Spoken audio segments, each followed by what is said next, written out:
Hi, I'm Case Lowe, co-host of the Open the Voice Gate podcast. The one question I'm constantly asked when it comes to Dragon Gate is, how do I get into the promotion? Well, stop asking and start listening to the Open the Voice Gate podcast, released every Wednesday on the Voices of Wrestling Podcasting Network. For exclusive news and show reviews, look no further than the leader in Dragon Gate coverage, Open the Voice Gate. This podcast is a member of the Voices of Wrestling Podcasting Network. Visit voicesofwrestling.com to hear the rest of our great podcasts, as well as show reviews, columns, opinions, and updates across the world of wrestling. What do you guys want to talk about? You are listening to the Flagship Podcast with your hosts, Joe Lanza. You know what I want out of my wrestling? I want Bryan Danielson versus Yuji Nagata, and then a week later, Bryan Danielson versus Hutchison. Yes. Why? Because fuck you, that's why. That's what I want out of my wrestling. Rich Crage. The biggest wrestling story of all time, and these fans whoosh, right over their head. So they can go yeet, yeet, yeet, yeet, and share Samantha Irvin TikTok videos with each other. That's what we created. Those are the fans now. And we are live on the Flagship Podcast. I am Rich. He is Joe. Joe, what's happening? How are you? How are you?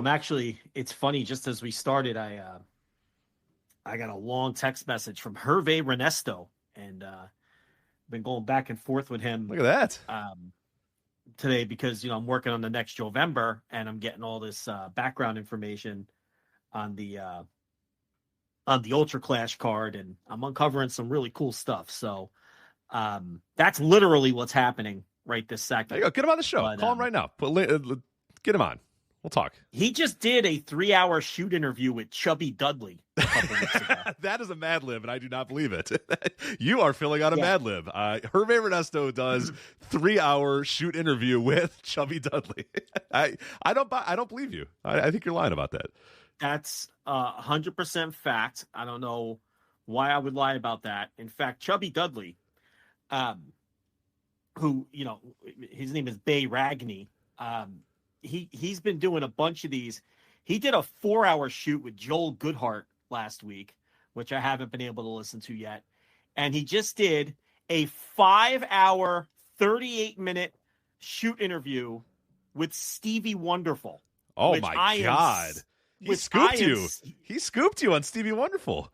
Which I am saving for a rainy day. 5 hours and 5.5 hours with Stevie Wonderful. That is going to transform Jovember to remember. You're going to have to redo all the episodes you already did. Nah, I dug up a ton of info on Stevie Wonderful. I tracked him down, found his restaurant, got some clips. But yeah, that's part of the reason I don't move super fast with it either, because there's always new information coming out. And now, Chubby Dudley on his YouTube page, he's just all over the early ECW stuff. It's just a gold mine of information. Just the way the people that he's dug up and found. I mean, he did 4 hours with Tony the Hitman Stetson, 2 hours with 3 hours with Johnny Hotbody. So, he's going right down the line. He found Glenn Osborne. We're back. Glenn Osborne, who trained the Briscoes, by the way. Right. Yeah. Of course. A lot of people might not know that. He had Jay Sully on. The Jay Sully interview was actually incredible. Yeah, isn't Sully just a mark? He's just like a full-on wrestling mark, right? Gigantic wrestling fan who went to all kinds of shows, when he was in college. He went to Georgia Championship Wrestling shows. He went to Texas, Fort Worth to see World Class. He went to Mid-Atlantic shows. He was just a huge wrestling fan. And they gave him this announcer job. He told them he didn't know how to do it, and he wasn't going to be clearly. Good. They didn't very clearly. Yeah, they didn't care. They gave him the job. And the funny thing about Jay Sully is when Paul Lee took over, obviously, he brought in Joey Styles, and that was it for Jay Sully. And Sully asked Todd Gordon, he's like, listen, can I still come to the shows? And Gordon was like, yeah, I don't give a fuck. You want to come to the shows? So Jay Sully actually might be the only person on the planet, think about this, who went to every single ECW arena show from the first one to the last, because he claims he went to every single show after that as a fan, because they would let him in for free, him and his buddy. And they would sit in the Eagles nest and watch the shows. They would just show up and they knew at the door they were allowed in.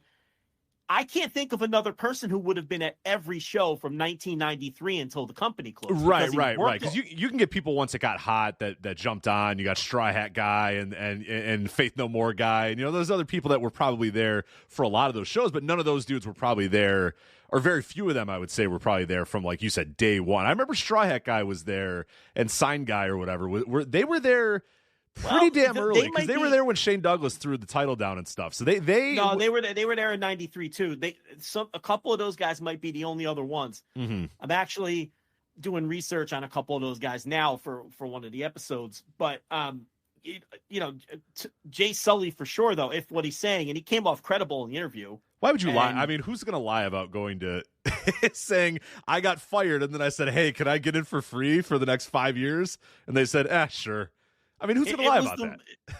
I have now. Chubby Dudley did scoop me on that one, because I've been looking for Jay Sully for years and haven't been able to track him down. And Chubby, he knows these people. I guess it's a little easier for him, but he was able to get him. And his interview was nothing like I thought it was going to be. I thought he was just going to be this guy who hasn't thought about wrestling in 30 years. Right. Didn't really think about wrestling in real time. It was just some putz that they hired to. Some struggling broadcaster. Yeah, that's kind of because he came across as like struggling, like out of college. He went to Temple or something like that. It was like struggling to figure out how to make it in the broadcasting world or whatever. So then he found this gig and did it, and he was terrible at it. And then they said, "All right, we're good." And he went, "All right, I'm good." Was at all though. No, he was. Yeah, he was just a wrestling fan. He actually went to Virginia Tech, and that's how he went to all those Mid-Atlantic shows. And then when Georgia Championship Wrestling started running shows in Detroit, he would drive from West Virginia. This guy's a huge fan. And so he went to Georgia Championship Wrestling in Detroit. He went to some late stage, like chic shows in Detroit. And then when he first got into whatever line of work he's in, he didn't really talk about what it was. He was traveling a lot. And it just so happened his job was sending him to North Texas. So he was able to go to World Class. And his job was sending him to Tennessee. So he would drive and go to Memphis shows and go to shows there. So he's like one of the most well-traveled fans. Yeah. Because and then he worked for early ECW. And of course he went to tons of, WWF shows in Philadelphia, New York, so, and when the various incarnations of WCW would come to Philly and Baltimore and places like that. So that was really a shocking shoot interview with Jay Sully, because he was nothing like I thought he was going to be. And he's just a big old giant mark like the rest of us. And still is, like, he says he still watches it, maybe not with as intently as he used to, but he's on top of things. He's aware of AEW and what's going on everywhere. And he doesn't come off bitter at all. He never wanted to work in wrestling to begin with. And he said the best part of working for ECW was the fact that when he got fired, it was like a relief to him. And that Todd just let him come to all the shows anyway. Right. Like, can I just go to the shows? Part. Sure. Okay, good. Yeah. Yes, he'd bring his buddies. He said he brought his dad to a couple of them because his dad was a fan. What's up, everybody? Anyway. Sorry, that was me playing. People just heard me play a quick second of React and Chill with Chubby Dudley. Is that the name of the YouTube channel? Yeah. It's so good. Yeah. So you heard a brief 5 seconds of the introduction there from Chubby Dudley in the background, but I'm subscribed now, and I'm gonna check some of these out, because I love for some reason I love shoot interviews, and I always have, always will. They got kind of ridiculous for a while there, and they got real low, and like it was just kind of bitter old dudes. But most of the time they were pretty fun. Like they're great background noise. I love listening to them. But I think I like it even more now that there's going to be a couple guys interviewed that are like, people don't know about or know as much about, and like you said, maybe not as bitter, and they're not just doing the same old shit and having the same old horrible conversations that people have had for years and years and years and years. So I'm excited to check those out. Yeah, it's exactly. It's ground that really hasn't been covered. Chewing the Fat is the shoot interview series, by the way. Yeah.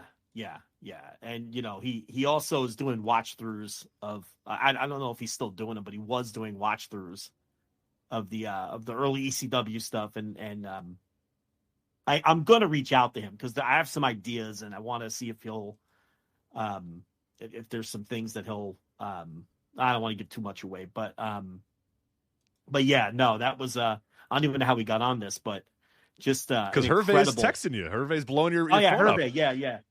He is blowing my phone up. So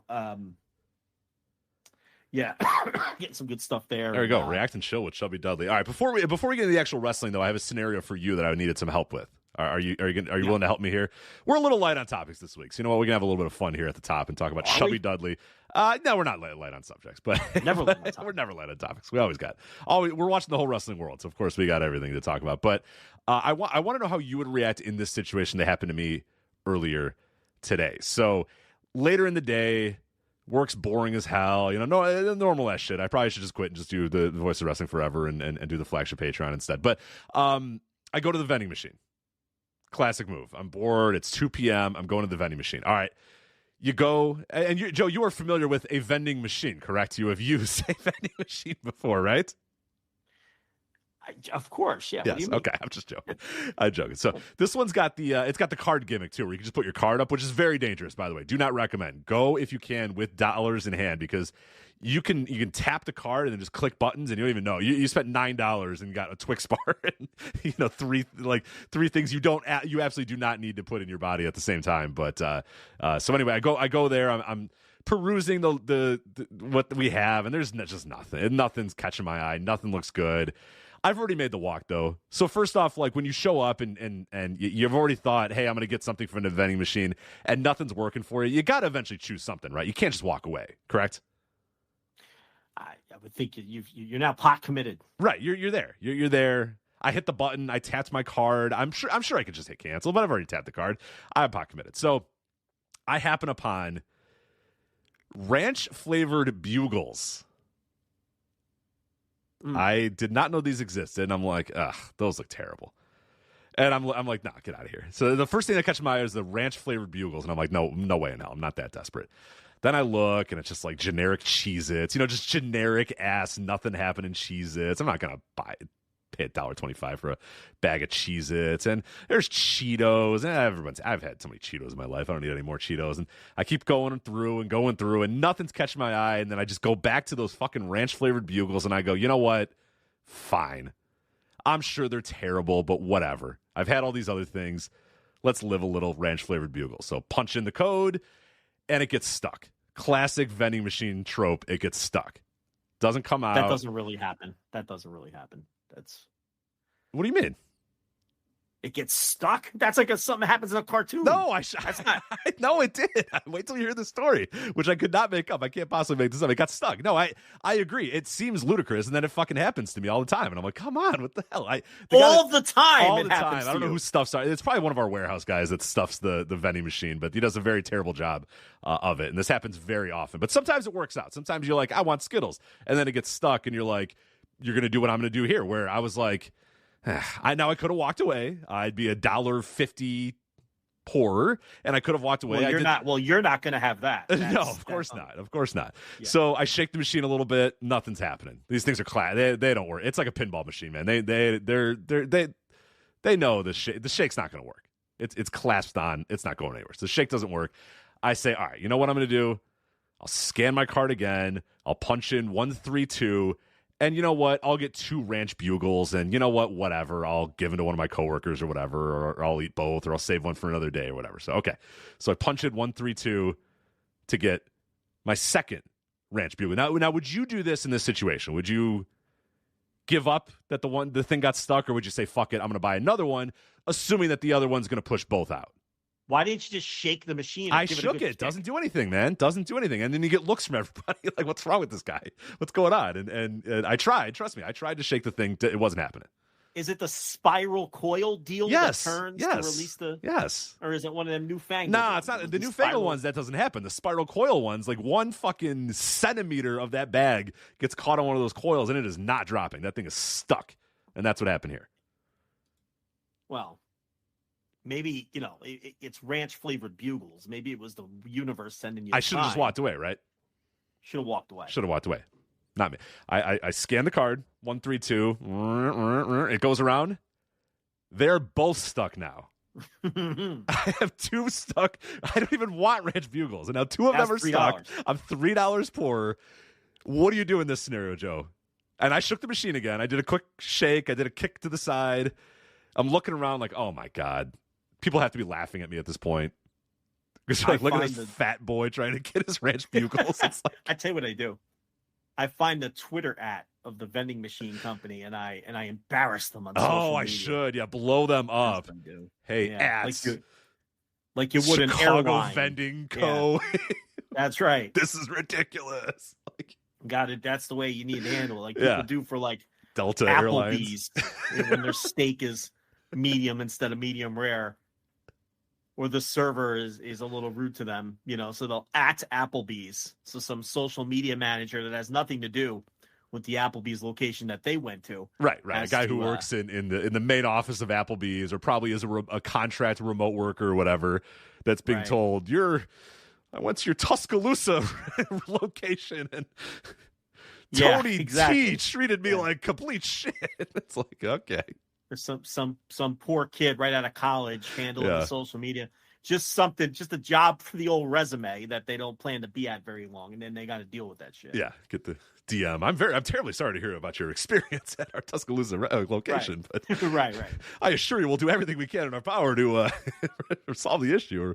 And you send them a $25 gift card and hope they shut up or whatever. So okay, I didn't blow up their spot on X, formerly known as Twitter. Maybe I should do that, but then I decided, okay, I've pot committed $3 here. 2 ranch bugles are sitting on the side of this thing, stuck by the coils. Do you go for a third or do you walk away? No, I wouldn't have went for the second one. I don't have any patience. I wouldn't have went for the second one. I would have been out of there after the first one. Scan the card, 1, 3, 2. Oh, no. I got all 3. All 3 came out, thankfully. Oh, you ended up getting all 3? Got all 3. Opened the bag, had one. Atrocious. They're the worst. I was just going to say. They're so bad. I cannot wait to give these away to somebody else. I still lost by spending, $4.50 on ranch bugles that were horrible. They just literally tasted like bugles, and then you cut, the bag of like ranch dressing mix that you would use to make a dip or whatever. Valley. Yeah, little Hidden Valley. I think they're quite literally Hidden Valley ranch bugles or whatever. Literally just cut one of those bags open, threw it into a bag of bugles, shook it up a little bit, went there. They're atrocious. They're so bad. So gross. It's not good at all. But you're not a ranch guy to begin with. No, right? I don't know why I got them anyway. But then I was like, I didn't want the vending machine to win. And ultimately, it won. Yeah. It won. It always wins. It did win. It took $4.50 from me. Right. It gave me nothing in return. Just absolute garbage, in return. So I was just curious where you would go. I thought you would be as hard-headed as me to continue to get what you want out of the thing. But I like that you are smart enough to, after the first stick, just say, you know what? It's fine. I don't really want these anyway. So I also would have pressed a different button for like beef jerky or something. But yeah, right.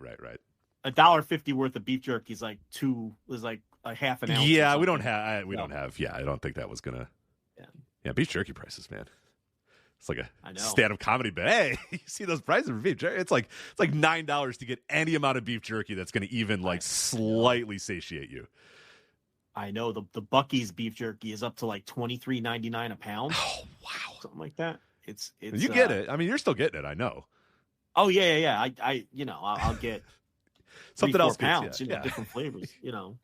Spend $100 on beef jerky easy. You got to be careful, but it's my favorite food though. I can't go without it. Got to have beef jerky. We how much it costs. A Buc-ees recently opened up in Wisconsin, so I'm closer to a Buc-ees than ever. It's still about 2.5 hours away. 2.5 hours away, but I think they're going to start losing their edge a little bit if they start opening up in Wisconsin and whatnot.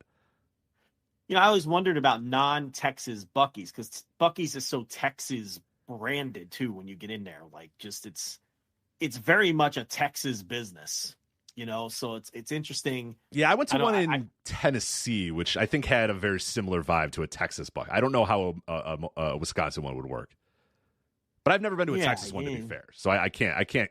The Tennessee one it was exactly like what you described for all these years. Yeah. So I think it was an honest recreation, but I don't know about the Wisconsin one if that's going to feel the same. They changed their menu a little bit. Their hot food menu where you order at the gimmick and then they make it at the gimmick and send it out the gimmick for you. It's a very limited. They limited the menu a lot. They got rid of a lot of the sandwiches they had. I think they're overexpanding. I think they're overexpanding, Joe. So there was a corned beef sandwich I used to get that they don't offer anymore, and I don't know. They made a lot of changes to the hot menu, but most people go in there for the brisket, the brisket sandwiches, or what are those fucking beaver things? The beaver nugget. Oh, the beaver nuggets. Yeah, they're the cheese curds or whatever. Yeah. Fantastic. I got no use for that. Oh, they're great. You're wrong. They're great. Yeah, I go right to the jerky bar. That's number one. Get 3, 4, 5 pounds of jerky. Right. The wife is over in the fucking like clothing section. I don't know what the hell she's doing. She always comes away with like, plush beavers and stuff. Clothing and jewelry and all kinds of shit. Fucking gimmicks for the house. Fucking all kinds of garbage. Over in the Texas is that where section. Bless This Mess and it comes from Buc-ees? Probably. Yeah, they sell all that shit too. They got everything. It's Buc-ees. They have fucking everything. Kids come back with handfuls of toys, and then we got to be like, no, you can't have this for $38. You can't have this for, you know what I mean? So you got to pare that down. Then you let them go crazy in the candy section. Get a fucking slush. It's something. It's a thing to do on a weekend day. Taking the Buc-ees, to go to Buc-ees. It's a fucking gas station, but it's something. It's a destination. It's somewhere to go. Like I'll plan it. I'll be like, hey, on Saturday, do you want to go to Buc-ees? And they'll remember all week.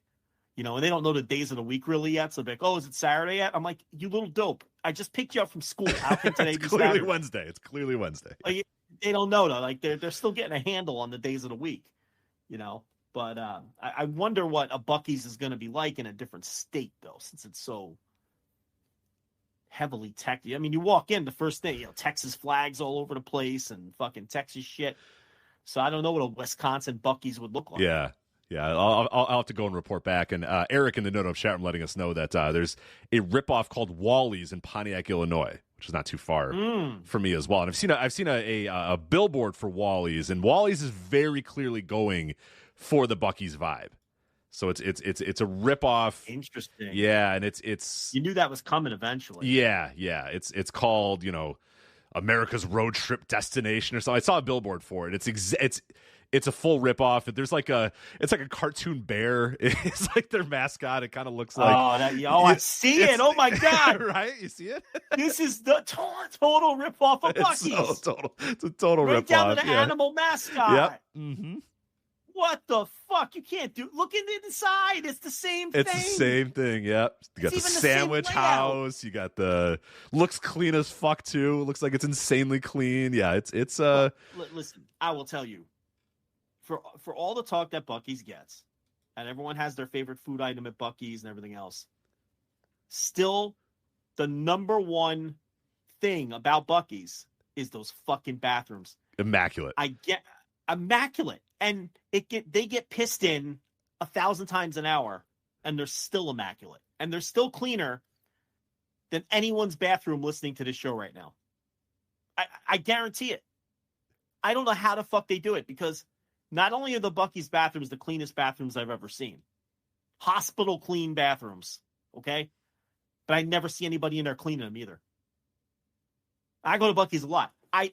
You'd think thered be like a full-time guy in there. Interesting, because the one in Tennessee, there was a guy in there, and he just stood off to the side, and when you were done, he would like spray the urinal that you were done with, and make sure it's like instantly spray and clean it or whatever. And you're like, oh, that doesn't seem necessary. But so the one in Tennessee did have a guy there the entire time.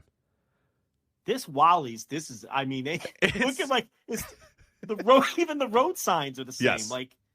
Except it's like a bear in a turtleneck instead of a beaver with a hat. They're even going for the cute animal mascot. And I'm sure they sell there's plushies of him and a bunch of I'm sure. Stuffed animal fucking Wally, right? And look, they're showing the bathrooms in this little video. That's what I said. The layout of the store, mm-hmm. It's identical. The layout is fucking identical. The t-shirts, the fucking stuffed animal Wallies. Man, you knew this was coming, but it's still surprising. Barbecue sandwich chop house. Yeah, unbelievable. Where did they get the idea? Where did they get the idea? It's right on the nose. Pontiac, Illinois, well known for their barbecue, Joe. A barbecue hub, Pontiac, Illinois. And instead of beaver nuggets, they have like their gimmick seems to be fresh popcorn made on demand. So that's like, a little deviation. And I noticed they have pizza, which I don't think you can get at Buc-ees. I don't think Buc-ees has pizza. Ah, man. I can't imagine the Wally's pizza is very good, but, And I guess they show some guy tossing the dough and the pizza's coming off the fucking... This is something else. I have to say, I'm going to have to just... this is a self-imposed ban. I can't accept this. I will never step foot in a Wally's. I can't accept it. This was not their idea. I don't accept this. How many gas pumps they got out there? They got 9,000 gas pumps. It looks like they missed the vibe of the 9,000 gas pumps. From an overhead view, it does not look like they have that many gas pumps, which is of course yet another thing that makes Buc-ees different than all these other places. So it's like the inside is Buc-ees, but yeah, gas station wise, I'm looking at it right now. Nah, nowhere close, man. This is like, they have like a truck stop quality amount of gas pumps as opposed to a Buc-ees where. You're like, what pump are we? Number you could lose your car. 179. All right, I'll go in and tell them it's like. Yeah. I wonder if Wally's also bans truckers like Buc-ees does. Oh, that's right. I forget that Buc-ees does that. Yeah. Yeah, they ban there. No trucks allowed. That's wild. That's insane. Yeah, I don't know. Looks like a lot of fucking gas pumps too in this little video they're showing. See, I think they're overemphasizing the amount. Yeah, there's not as many pumps. I'm looking at I'm Google mapping it right now. I'm looking at the Google map. It is not nearly enough pumps to. Small bathrooms too. 20 women's stalls, 10 men's stalls, and 11 urinals. That's like a quarter of a Buc-ees. Yeah, that's not going to do it. It's fake. This is fake. The Buc-ees, you'd have to be in line if there was only 10 stalls and 11 urinals. Yeah, forget it. There's 50 people in there at once. Full-time facilities manager, that's what you're talking about. 72 plus fueling location. Okay, now see, 72 pumps is nothing. Yeah, this is the 72 pumps is that's clown college stuff. Yeah. That's one side of a Buc-ees. That's one side. It was the time when we went to fill up. Like I parked like all the way towards the back or whatever because all the pumps were also full too. Like everybody was parked next to all the pumps. So we park at like, pump 185 or something like that. And I have my Apple Watch on. Your Apple Watch will, if you're doing like a workout and you don't say that you're doing a workout, it'll say like, hey, it looks like you're doing an outdoor walk or whatever. Hey, it looks like you're playing basketball. Or hey, it looks like you're doing this or whatever. So the walk from my car to the front door of Buc-ees was so long that my Apple Watch said, hey, it looks like you're doing an outdoor walk. Like thinking I'm at a forest preserve. I'm like at the, hiking at a national park. No, I'm just walking from pump 187 of Buc-ees into the front door. And it's like, wow, you've been walking quite a while. Let's give you some credit for this workout. And I'm like, I'm just going to go eat beef jerky and beaver nuggets. So you do not have to give me credit for this workout. Please. Please don't do that. But look at this shit. Carving station, gourmet coffee and beverage bar, beef jerky bar. Oh, fuck off, Wally. Shameless. How shameless. Fuck right off, Wally. Cars, RVs, campers, and buses welcome. So no trucks. So they do no trucks gimmick too. What? This is egregious. This is terrible. Yeah. I apologize to the state. I don't apologize often to the state of Texas, but for this I do have to apologize for Illinois' brash behavior here with this Wally's. Well, you know how Buc-ee started. The guys, he was traveling with his wife, and she was lamenting the lack of clean bathrooms to piss in on their travels. So this rich fucking oil tycoon was like, "Well, I'll fix that for you," and that's why he started. Fix that, right? And that's how Buc-ee started. Just the promise of a clean bathroom on the road. And look what it has become. And now it's, you got Wally's spiraling off of this here. This is truly one of the most shameless business ventures I have ever seen. I mean, geez. So they're also the only thing different is the pizza. Yeah, the pizza and the popcorn, like you said. They're also. So I'm doing a little bit more Wally's research here. We're giving them a lot of credit. We should. I know you said you've said a lot of nasty things about them, but I should probably give them a quick little email, see if they want to, we'll plug-a-roo on the show, a little sponsorship. We can do that. But after they listen to this, well, I won't. Hopefully, they don't listen to it. The Illinois location is listed as being on Holiday Road, a reference to the theme song of National Lampoon's Vacation. So they're trying a lot of things here. Yeah, trying. Wink, right. wink, nudge, nudge. National Lampoon's Vacation. Wink, wink, nudge, nudge. Buc-ees. It's like, come on, guys. Let's. Yeah. This fucking bear with the turtleneck. I can't take it. Look at this jerk. He's drawn in like that Hanna-Barbera 70s Yeah, he looks like an too. annoying Hanna-Barbera cartoon. Yeah. Yeah. Wally. All right, well. Get in the bin, Wally. 2 locations coming soon. Indiana and Missouri getting Wally's locations in 2024. So My when I was 18, 19, one of my friends had a baby, and the baby the kid's name was Carlos, but I used to call him Wally just to annoy his mother. So I'd be like, "Hey, where'd you get Wally from? Where'd you get Wally from? I don't know. Out of Carlos. Okay. It's a funny name. I don't know." And she'd be like, "His name is Carlos," and I'm like, "No, his name's Wally." And till he was like 5, 6 years old, I would just call him Wally. I'd go to his birthday party with a gift and put Wally on the fucking tag. But that's what this reminds me of. I haven't ever known an actual Wally since then. How's Wally doing? No. How's Wally doing these days? I have no idea. I lost contact with those people. Well, I wonder why. The wife was probably like, no more. I hate that. I was fucking friends show. with that was my friend. The friend was the wife.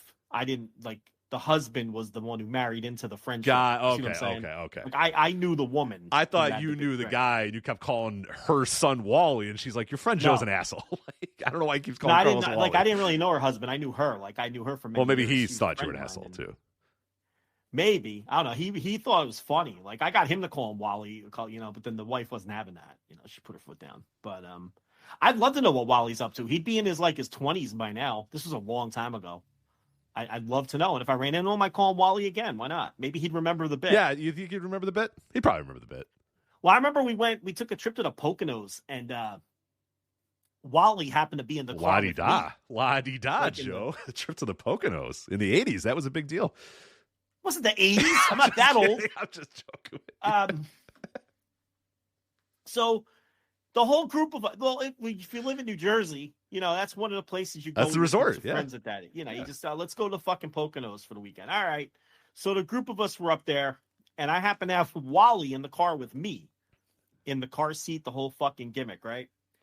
And we're just driving through this mountain road, and I ran over a fucking animal. I don't remember what kind of animal it was, but I killed this. It's one of those ones where you hit the animal and it couldn't have possibly survived. Oh, you hear every crunch of every bone of its body, and you're just like, oh, that thing's done. You just close your eyes, and you're like, I just can't avoid this one. Because if I swerve, we're going off of this mountain, is basically what it was. With the child in the car. Yeah, with the child in the car. With the child in the car.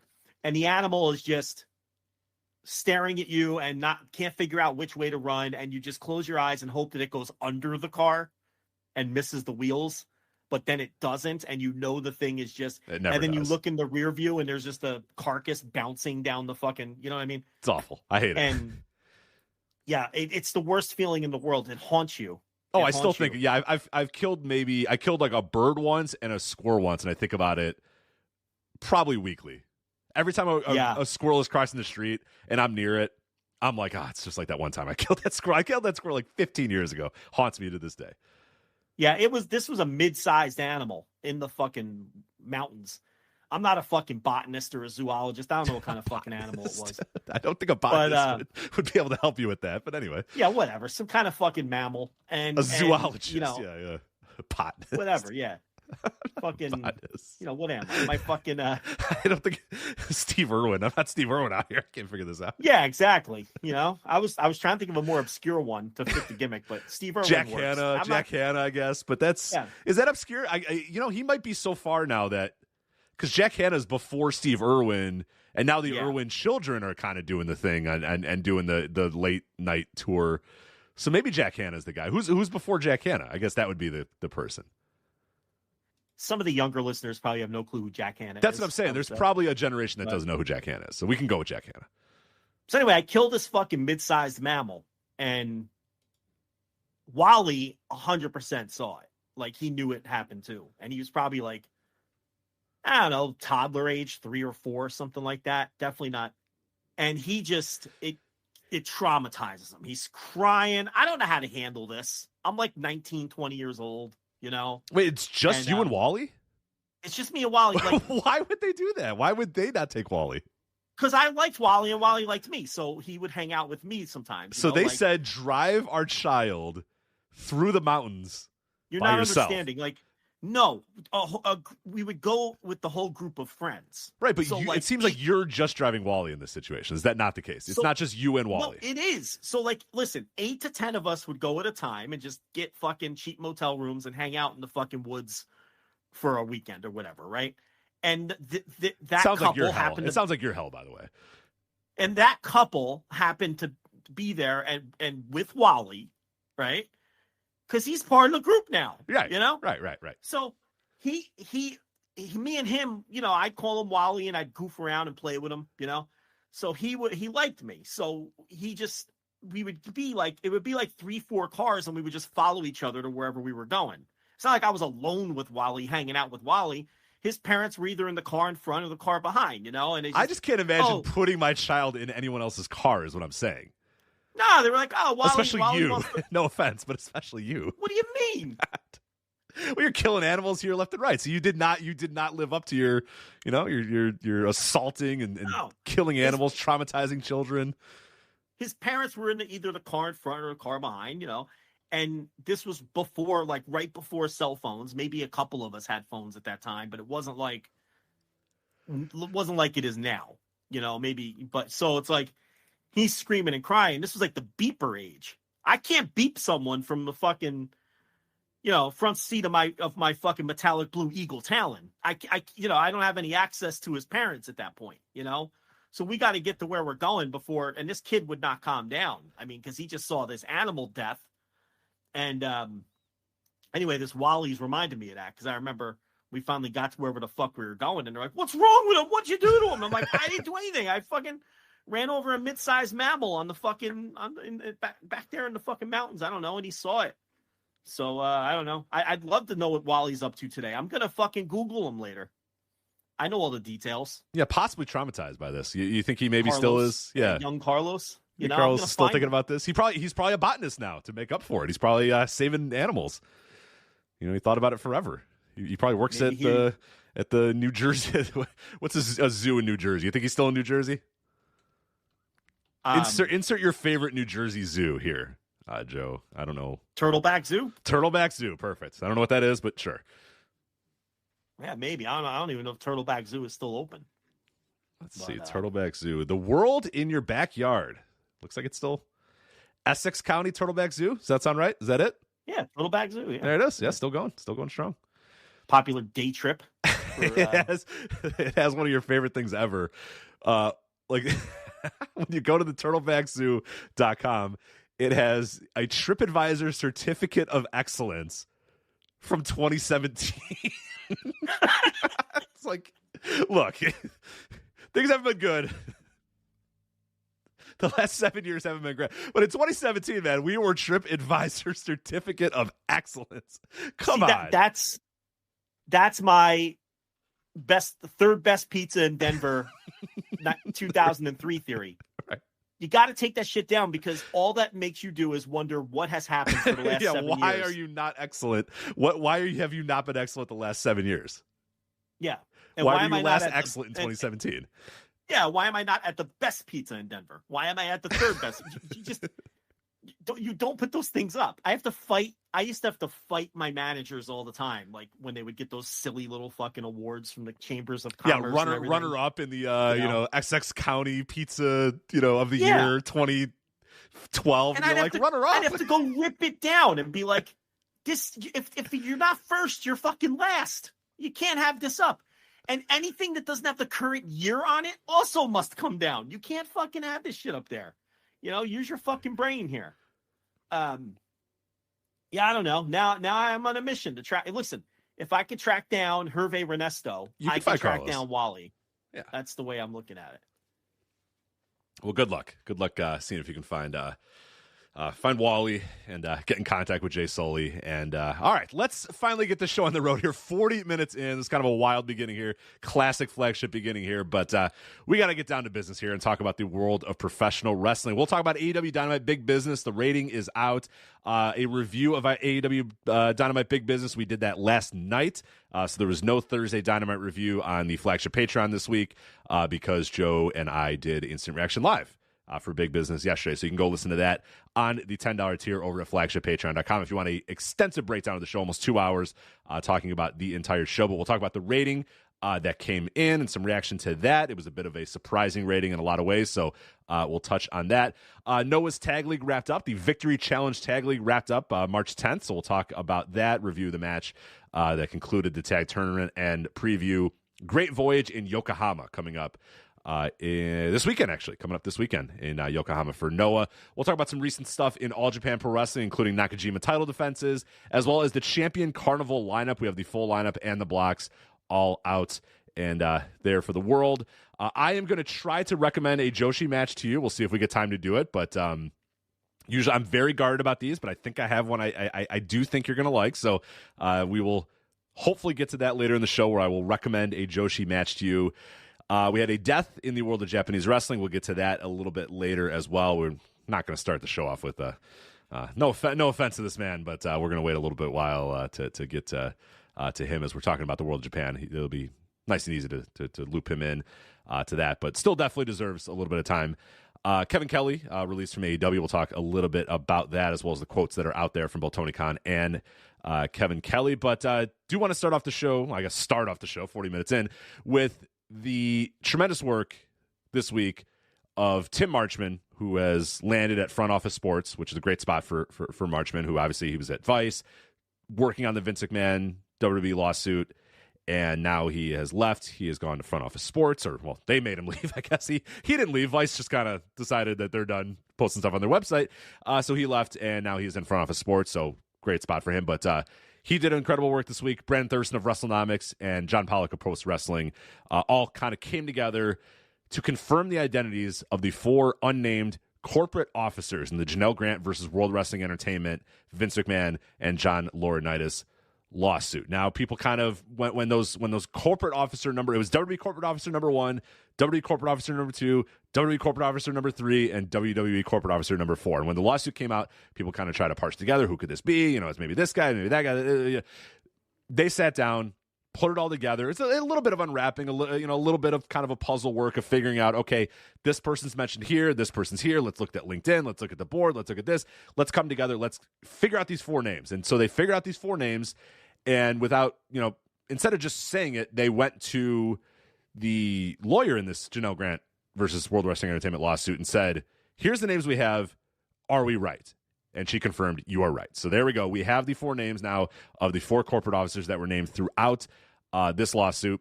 Corporate officer number 1 is current president of WWE, Nick Khan. Corporate officer number 2 is Brad Bloom, WWE COO. Corporate officer number 3 is Stephanie McMahon, obviously former vice president of talent and creative writing, as well as briefly the WWE CEO. And corporate officer number 4 was Brian Nurse, former head of the WWE legal department. So now the follow-up to that, then we did a little bit of work at flagshippatreon.com in finding all the references in the lawsuit to these different people and kind of adding names to the references. So if it said WWE Corporate Officer number 1, filled it in with Nick Khan. If it said WWE Corporate Officer number 3, filled it in with Stephanie McMahon, just to make it a little bit more obvious who was being named, why they were being named, what references they had throughout this lawsuit. So it got a little bit more clarity. Now, everybody's been very clear that unless you've read the whole lawsuit, which you absolutely should, if you're involved in, I think if you're going to have a take about it and discuss this lawsuit, you should probably read it.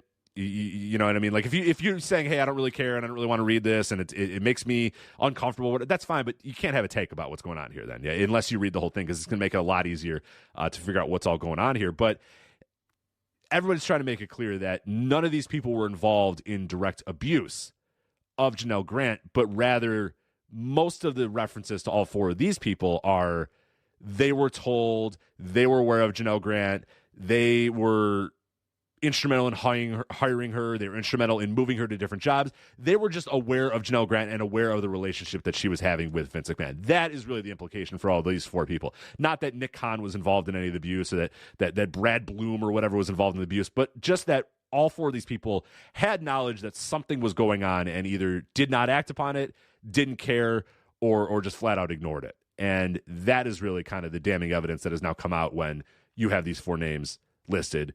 The most important of which are officer number 1, Nick Khan, and probably officer number 3, Stephanie McMahon. But Joe, what was your reaction to the news that, we finally added names to these corporate officers?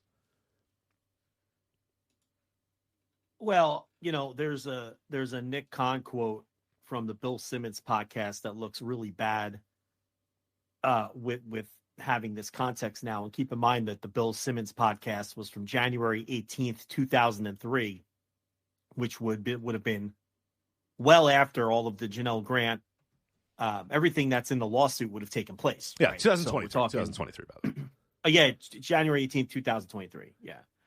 And one of the quotes in that podcast, when Simmons asks him about some of these NDAs and whatnot, because remember, we didn't have the details of the lawsuit yet at that time in January of last year. But we knew there was a giant NDA out there.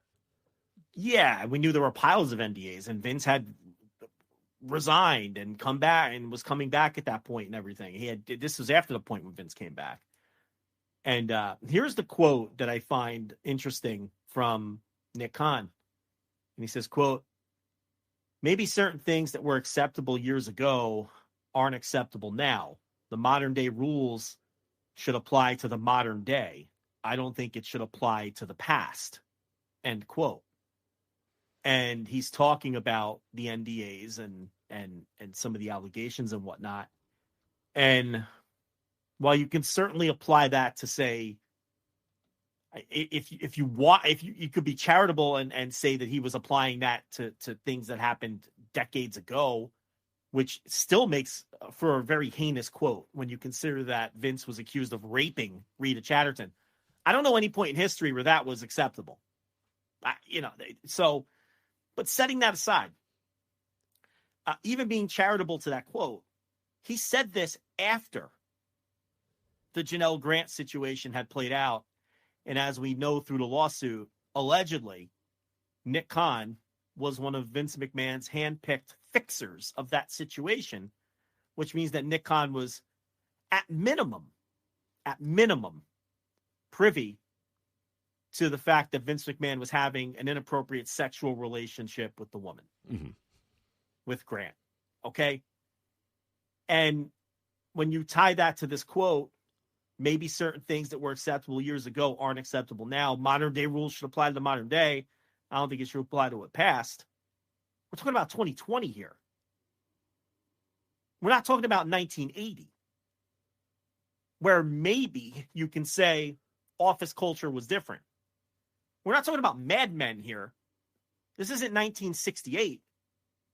This was like 2 years ago when this all finally played out. And like you said, it wasn't acceptable then, but it was more, it was accepted, maybe, is probably the more, the terminology. Accepted. Yeah, yes. It's stupid. It's still awful and terrible and a crime, but it was more of an accepted thing that could potentially happen in an office in the 50s and 60s and 70s and 80s, which is awful. Again, we're not condoning it, but that's, where, again, this guy is talking about something that happened 3 years ago.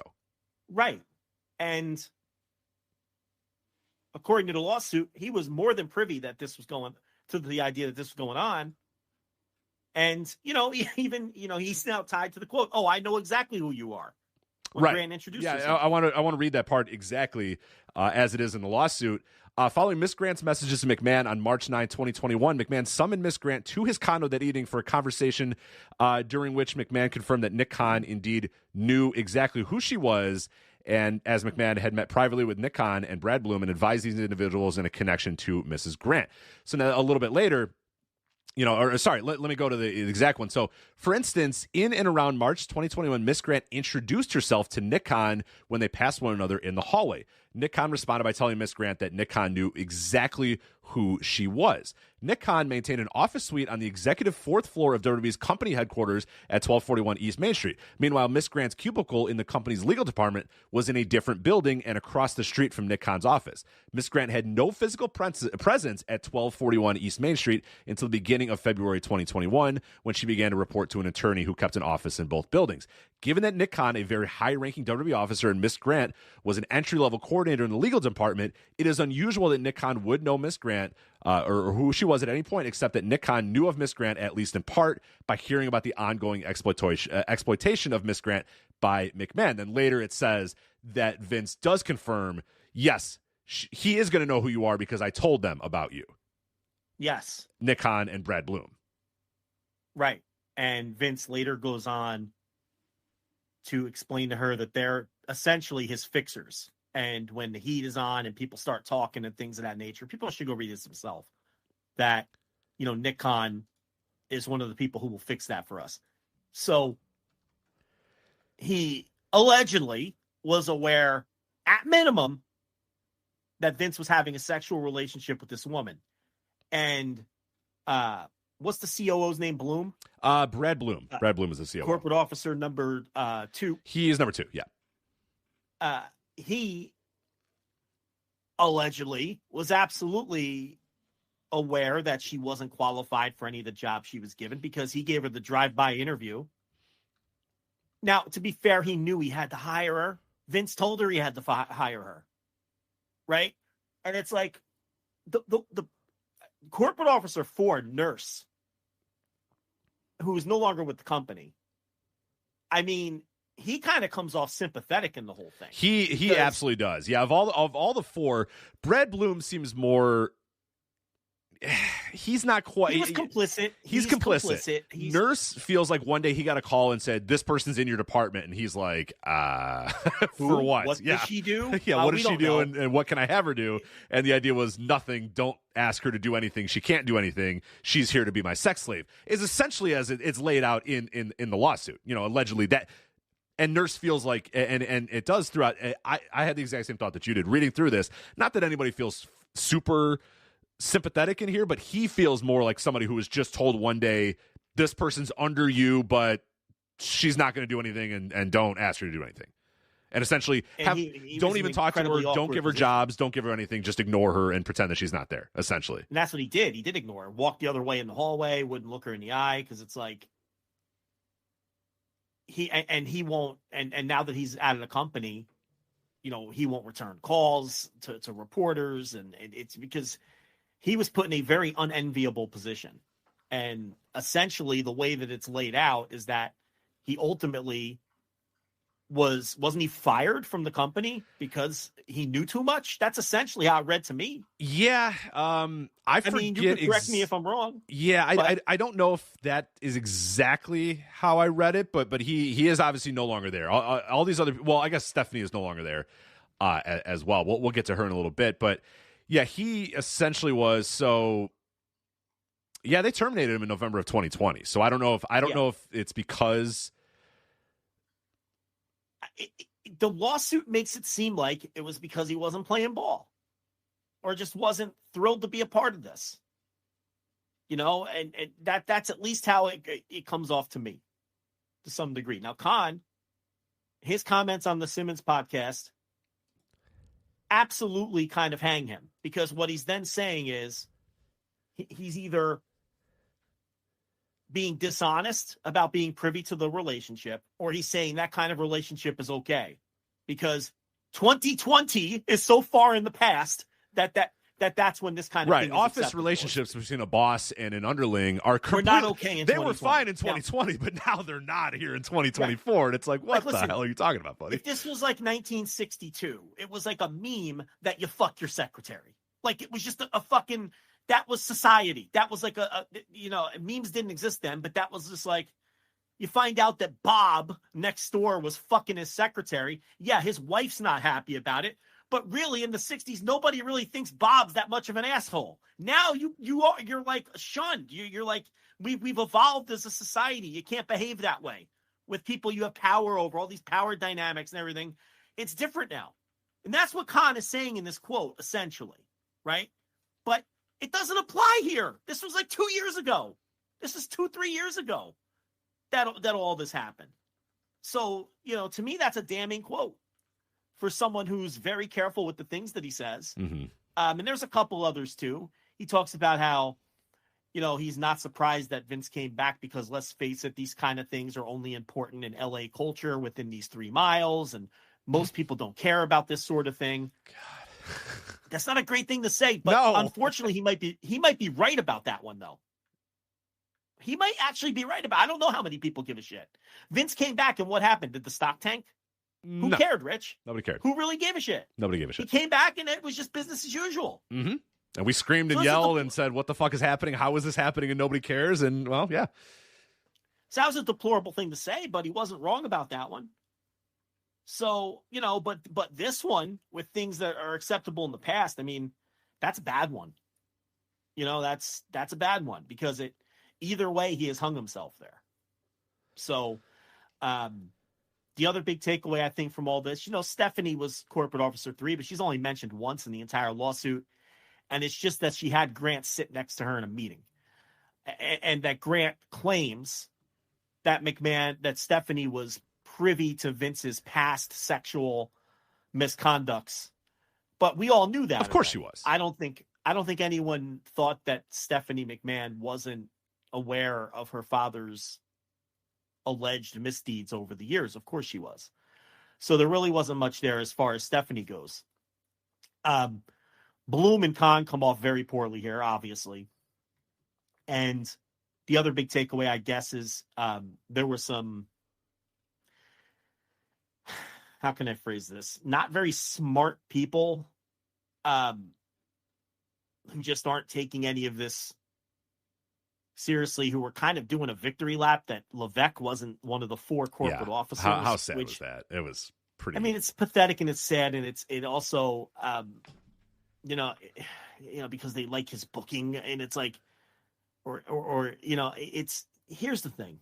Okay, let's be clear and honest about this. Paul Levesque's been in that company, which obviously has a rotten culture when it comes to this stuff. Everyone would agree with that. I mean, that's undeniable at this point, that this company has had a rotten culture since at least Vince McMahon bought it from his father. From that moment until today, it's just a rotten culture in that company. And Levesque came into the company around 1995 or 1996? 95. He's been in the company almost 30 years. Okay. He's been a corporate officer in the company for 15 years or something, or somewhere. Yeah, it's been a while. I mean, he's had some modicum of power for probably 2 decades and a high level of power for probably 15. He's married to Vince McMahon's daughter. He was running the developmental arm of the company when they had sexual misconduct allegations against Bill DeMott and Deep South Wrestling, where there was hazing and punishments where they would put each other's bare asses in each other's faces. People can Google that. More stuff that I don't think ever mentioned here in the litany of things that you forget that has taken place. Right, the alleged abuse going on in Deep South, and Levesque was overseeing developmental at that time. If you can say with a straight face that you think that he's some babe in the woods who has no clue what was going on in his company or with his father-in-law, I don't know another way to put this other than you are one of the dumbest motherfuckers on the planet, or you're just playing tribalistic games in a situation that you should grow the fuck up and not talk about scenarios like this if that's how you're going to approach it. Those are the only 2 options. Yeah. You're a complete fucking imbecile and beyond naive if you think that Paul Levesque is totally unaware of the culture in this company, or you're a piece of trash who's dragging tribalism and pro wrestling booking you like into a story where there's absolutely no place for it. There's no in between. There's no option C. Pick one. That's what you are. That's what you are. if you were victory lapping Levesque not being named in this lawsuit. And if you think just not being named as a person pertinent in this lawsuit means that you're off the hook and you don't have anything to do with the rotten culture in this company, then again, you're not very bright. It doesn't mean that. It just means you're not named as someone in this lawsuit as it pertains to Janel Grant. That's all. That doesn't mean Levesque wasn't privy to what was going on with Grant. Vince McMahon was, by his own admission, allegedly showing his cell phone to tech workers in the company. The guy stringing the lights up gets stopped while he's stringing the lights up so that Vince McMahon can show nude pictures of Janel Grant or whatever to him. Nude pictures and text messages and brag about his conquest with this woman. Vince McMahon allegedly was raping this woman in the corporate offices with Laurinaitis. Vince McMahon allegedly was sharing pictures and stories of this woman with talent on the roster in the lawsuit. You think Brock was the only one? You believe that too? Are you that naive too? Okay. And you're telling me that you think Levesque, who's his son-in-law and has been in the company for almost 30 years. And an executive in the company. Who was on the board of directors that voted Vince out. And part of the board of directors that investigated him. I'm using air quotes there in the investigated. Same board that did the investigation and voted him out. And you think he doesn't know anything? And you think it's appropriate to throw that in people's faces and victory lap something like that? I mean, that's as low as it gets. Or as stupid as it gets. Pick one. Those are your two choices. You're one of the two. You're lower than dirt, or you're dumber than a fucking box of rocks. So, that's the other piece of this. Now we'll see if this thing ultimately the lawsuit ends up going to discovery. The lawyer's talking big like there will be no settlement, but that could be lawyer talk. We don't know. If it goes to trial, it'll go to discovery. We'll find out a lot more. More names can come out. And as I've been saying for weeks and weeks, and I don't want to sound like a broken record, I don't think we're done hearing stories and allegations. I think people are just going to continue to feel more empowered the longer the story's out there. And just a tremendous job by Marchment and Thurston and Pollock, connecting the names to it and keeping the story alive. And more of what we talked about the last couple of weeks, a point that you've been hammering home. It's important that wrestling media people keep it going as well, because the outside media is going to move on to the next thing. They're going to get bored with it. I mean, we're in an American election year. You don't think that everyone in every newsroom starting this summer is going to be put on a beat of it's an American election, a monumental American election, like that's, or anything else. Anything else happens. It's, your Wall Street journals and those sort of things. They're going to have different stories. They're going to come up and they're going to have to chase, and they're going to have editors, and they're going to have, people are going to say, we're not getting many hits on the McMahon story. You know what? Move on to this. Move on. You need wrestling media to keep hammering this home. So thankfully, Marchman seems like he's going to stay on the beat. Thurston and Pollock have stayed on the beat throughout. We're going to continue talking about it every time we possibly can, I think that's very, very important to do, because the outside media is going to find other things to do if there's, they're very rare that they're going to stick with a story for a long time. It moves very fast. The other thing we should note is just because these corporate officers now have names attached, confirmed by Grant's lawyer, Callis and Callis. Nothing fundamentally changes with the lawsuit itself. There is no, and we should be clear about this, there's no indication that any of these corporate officers knew the extent of the alleged abuse. Okay? But there's certainly strong implications that Bloom and Khan were fully aware that there was a sexual relationship, and it was their job to clean up the mess. Absolutely. So there's no indication in the lawsuit that Stephanie was. Now, look, you want to speculate on her leaving the company, coming back to the company, and then leaving the company as soon as Vince came back around. You want to speculate. You want to talk about rumors that they're at odds and don't speak to each other. You know, that doesn't have anything to do with what's in the lawsuit. Okay, so to be fair, you know, that has to be made clear. And this is why we see every time we talk about this, go read the lawsuit. Read the lawsuit and understand what the lawsuit entails. You know, because I think that's important when stories come out, because if you've read the lawsuit and you understand what the lawsuit says, it's easier to digest these stories and what they actually mean. You know, I've seen some people say, all right, well, now there's names attached to the corporate officers, but that's really doesn't give us any new. Well, there is some new insights because, again, now that we know for sure, for example, we know very powerful people in the company knew something was happening. And like you mentioned there, we knew that before, but and a lot of people will say, but now, yeah, it makes it a little bit easier now that you have a name. We always say that. It's like when you put a name to it, adding Janel Grant's name to this made this, it humanized this entire story. Yeah, put a face. It put a face to the abuse, and we know the abuser, and now we know the person that was abused. You know, so it helps, you know, frame it a little bit more, where you go, oh yeah, this is a real human being that's, you know, having these things that allegedly happened to her. But also, and you pointed out there a little bit as well, I have seen people say, wow, they you know, there's no way they could have known about the extent of the abuse that was going on.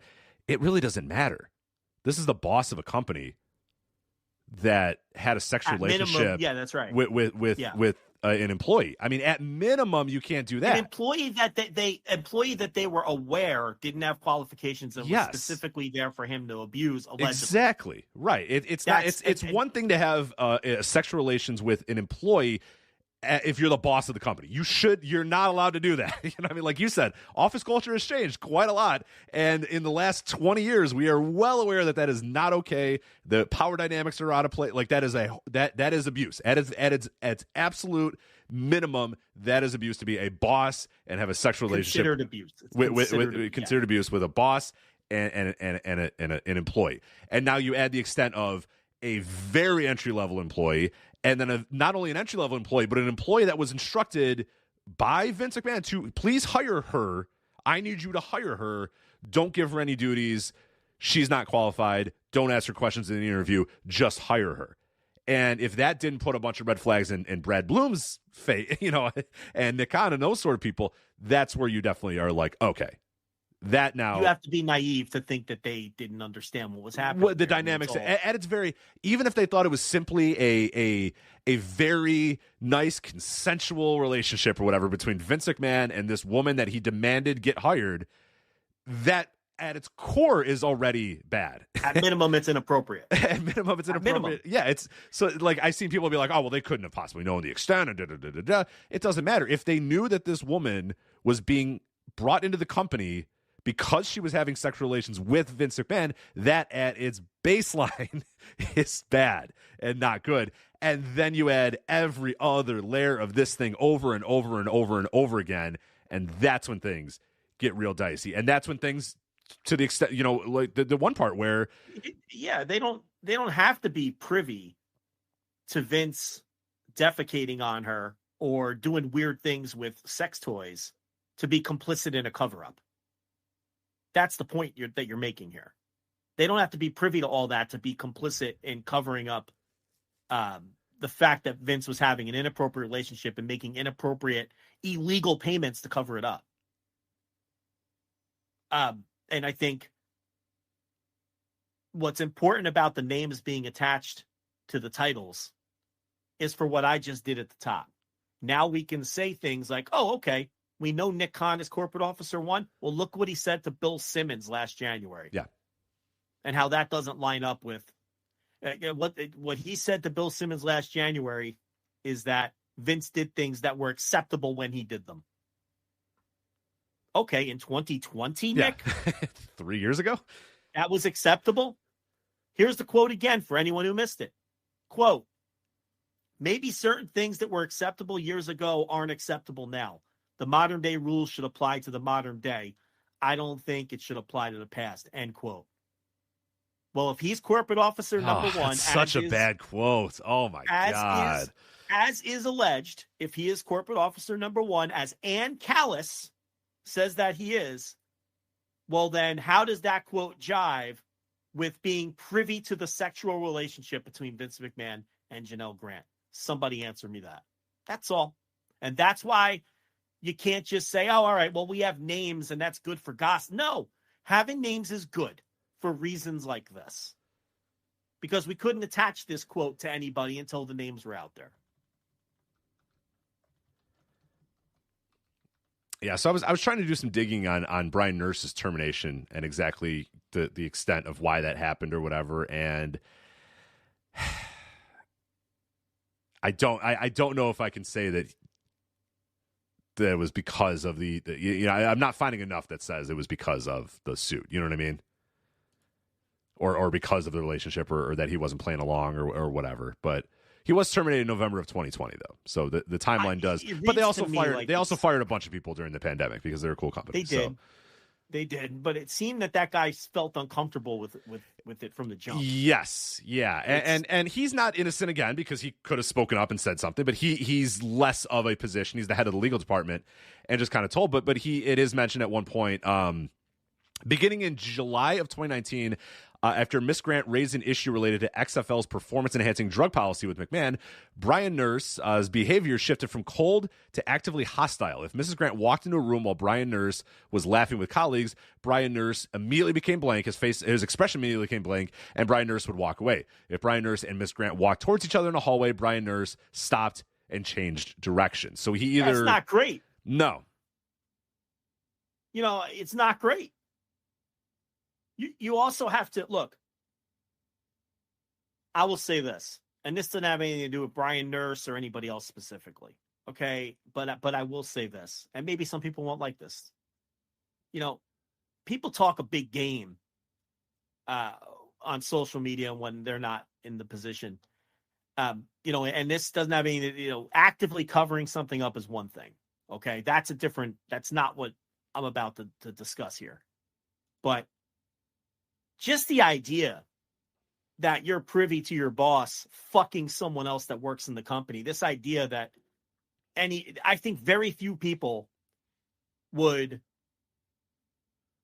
run to HR, the proper, talk about the guy who runs the fucking company. It's a rough position to be in. I mean, I can think about companies I've worked for where I knew some of my bosses were fucking people underneath them. I didn't say anything. Am I a monster?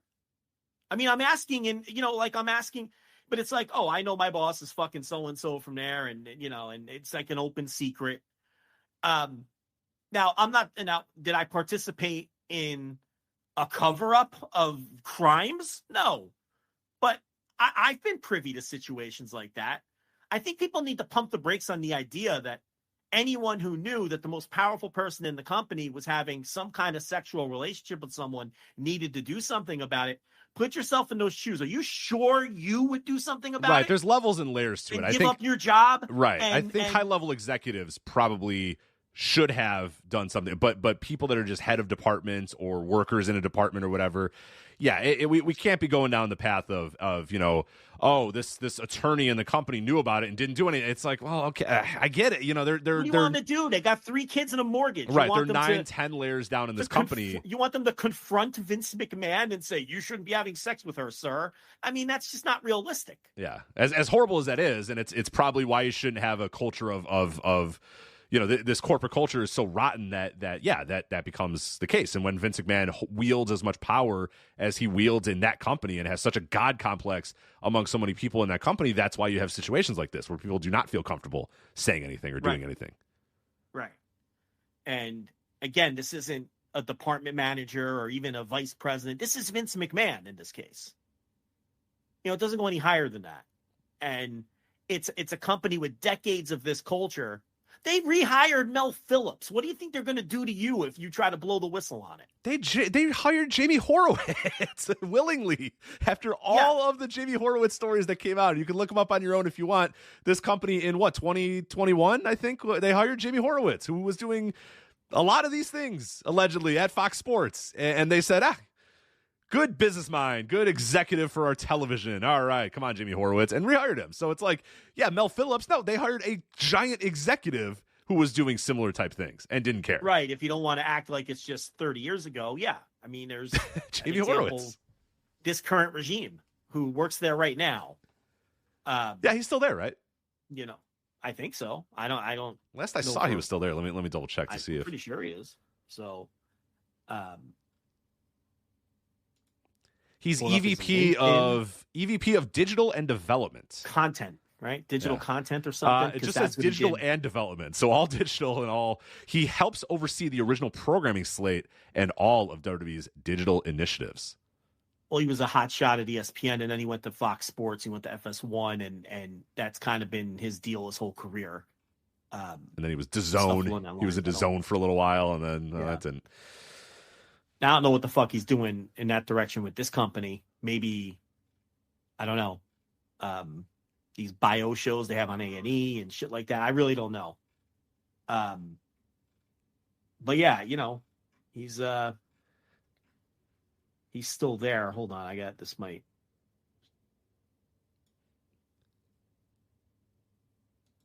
Hervé? No. Okay. Someone else listening who's giving me stuff on this topic as we are. Oh, all right. Can't name them, obviously. Hold on. Give me their phone number. You don't have to name them. Just give me their phone number. Give me most of the digits, and I'll try to figure out the rest. How about that? Jamie Horowitz was laid off. This person's telling me after the merger, they got rid of Horowitz. Really? Okay. I don't know if I heard that, but okay. Yeah.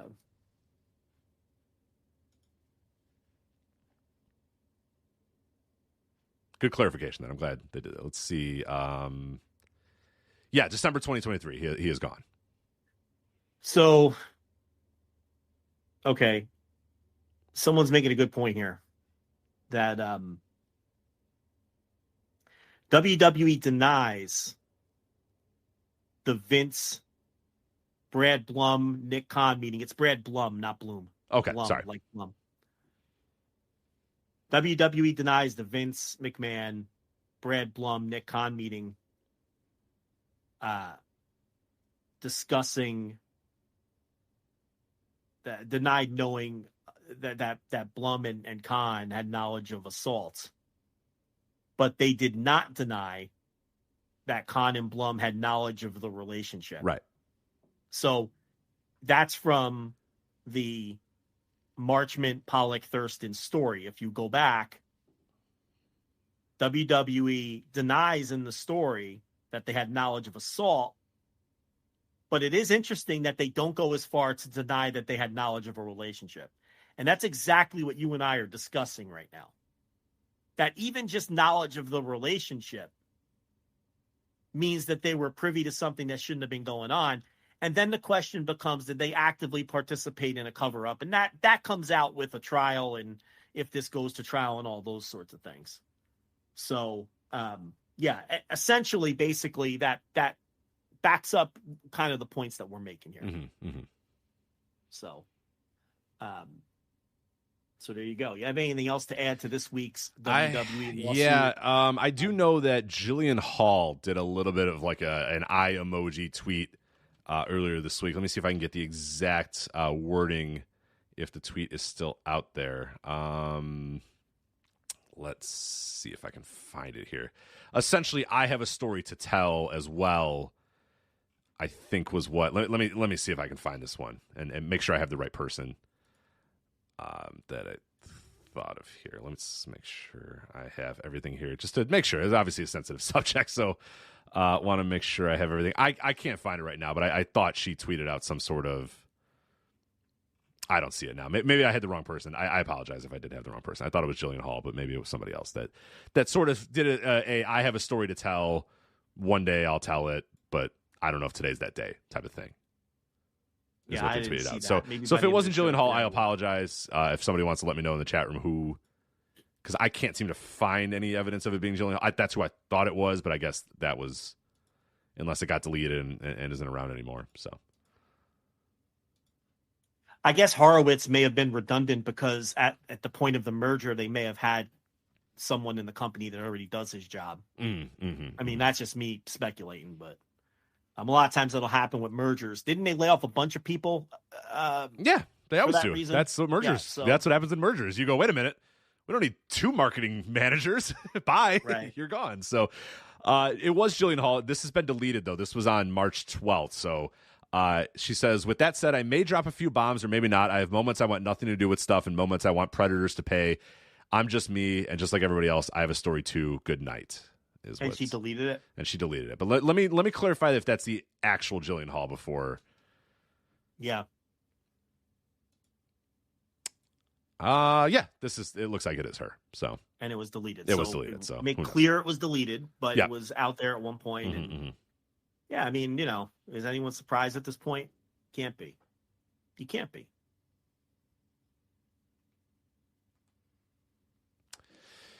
Yeah, and that's all I got for this week here on that. But we'll continue to cover it. Of course, as I mentioned, I have a post up on Flagship Patreon putting names to the lawsuit. If you want to read that and go through that, that's at flagshippatreon.com.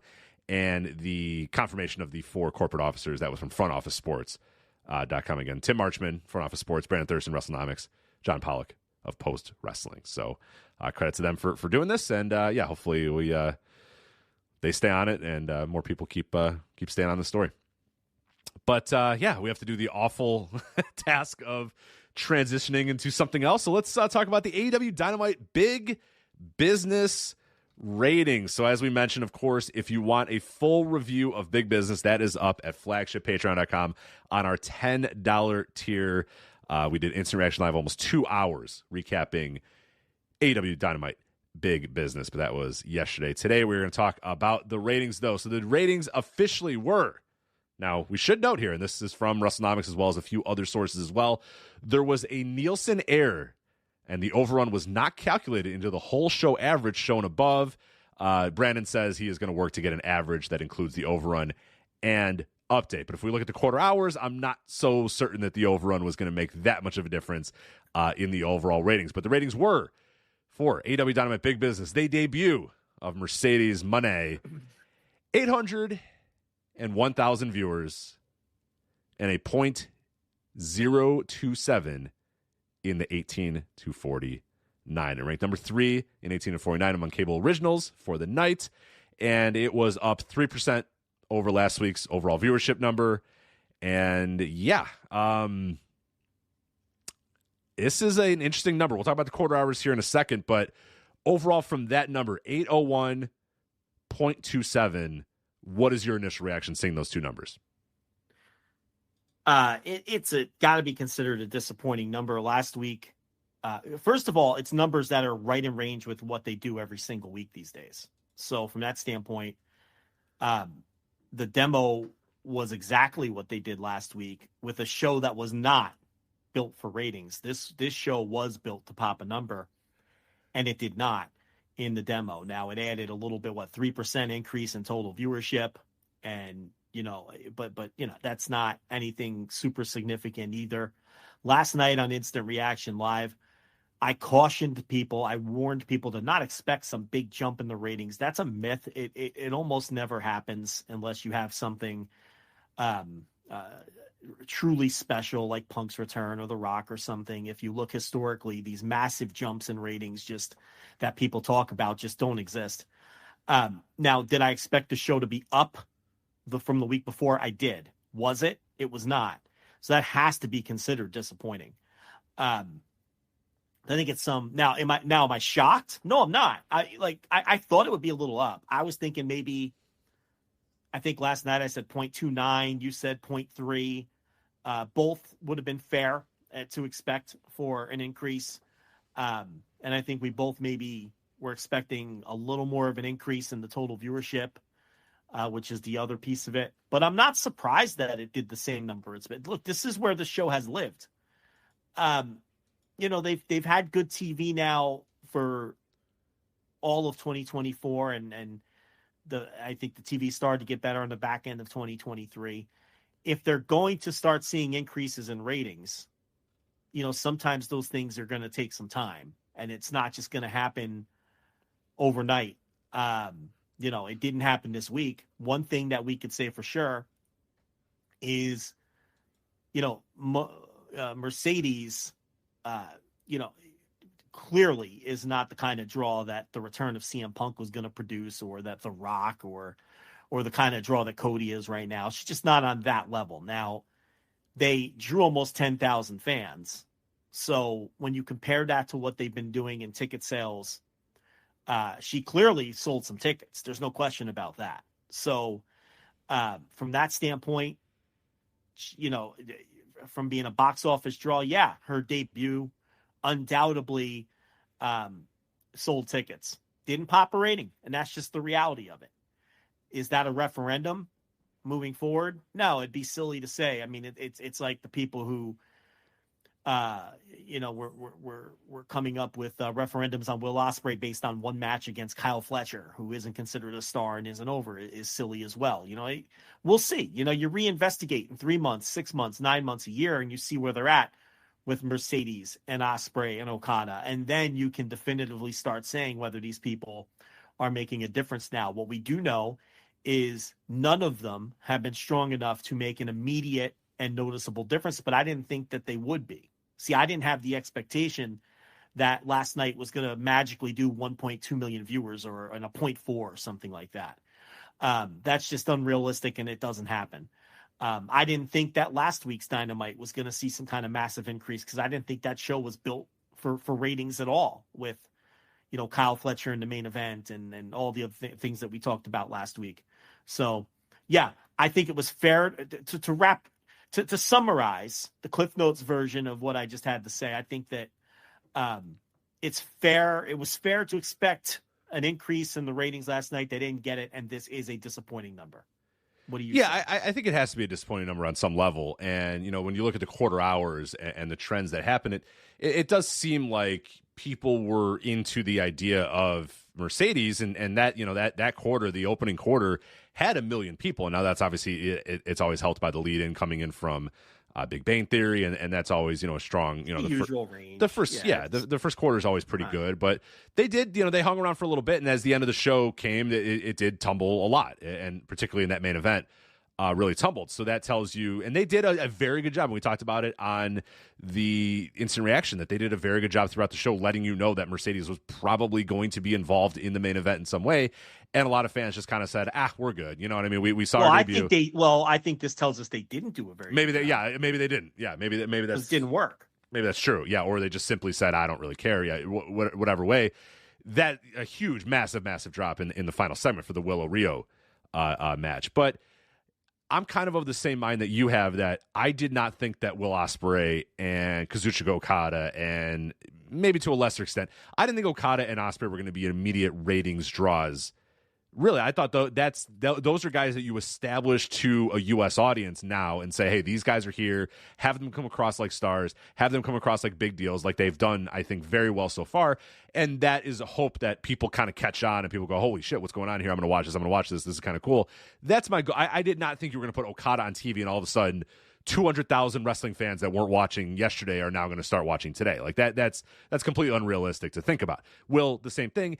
And I think Mercedes kind of the same thing as well. Like you said, those big jumps that people expect to happen, that 500,000 people, 400,000 people that aren't watching wrestling are just going to turn in tomorrow to watch Mercedes. Like that's probably unrealistic. A lot of these moves are trying to kind of build that new audience and try to get new people to come by putting new people over, by putting an Ospreay and an Okada who have not been exposed to an American audience over, and to pushing Mercedes, who at times was a pretty big draw in WWE, and trying to push her. And whether that works or not, we'll find out. But I don't know that we're going to find out with 1 week of rating data. Now, with that said, again, there's no way that you can't look at this number and think it's disappointing. It absolutely is disappointing. It's just I'm not as some people were like doom and gloom. Oh my God, sky is falling with these ratings. I wasn't. I was like, that's a disappointing number. You would like that to be a little bit higher, but I don't know. I didn't expect the giant jump that you did either. Now, again, I expected some minor jump.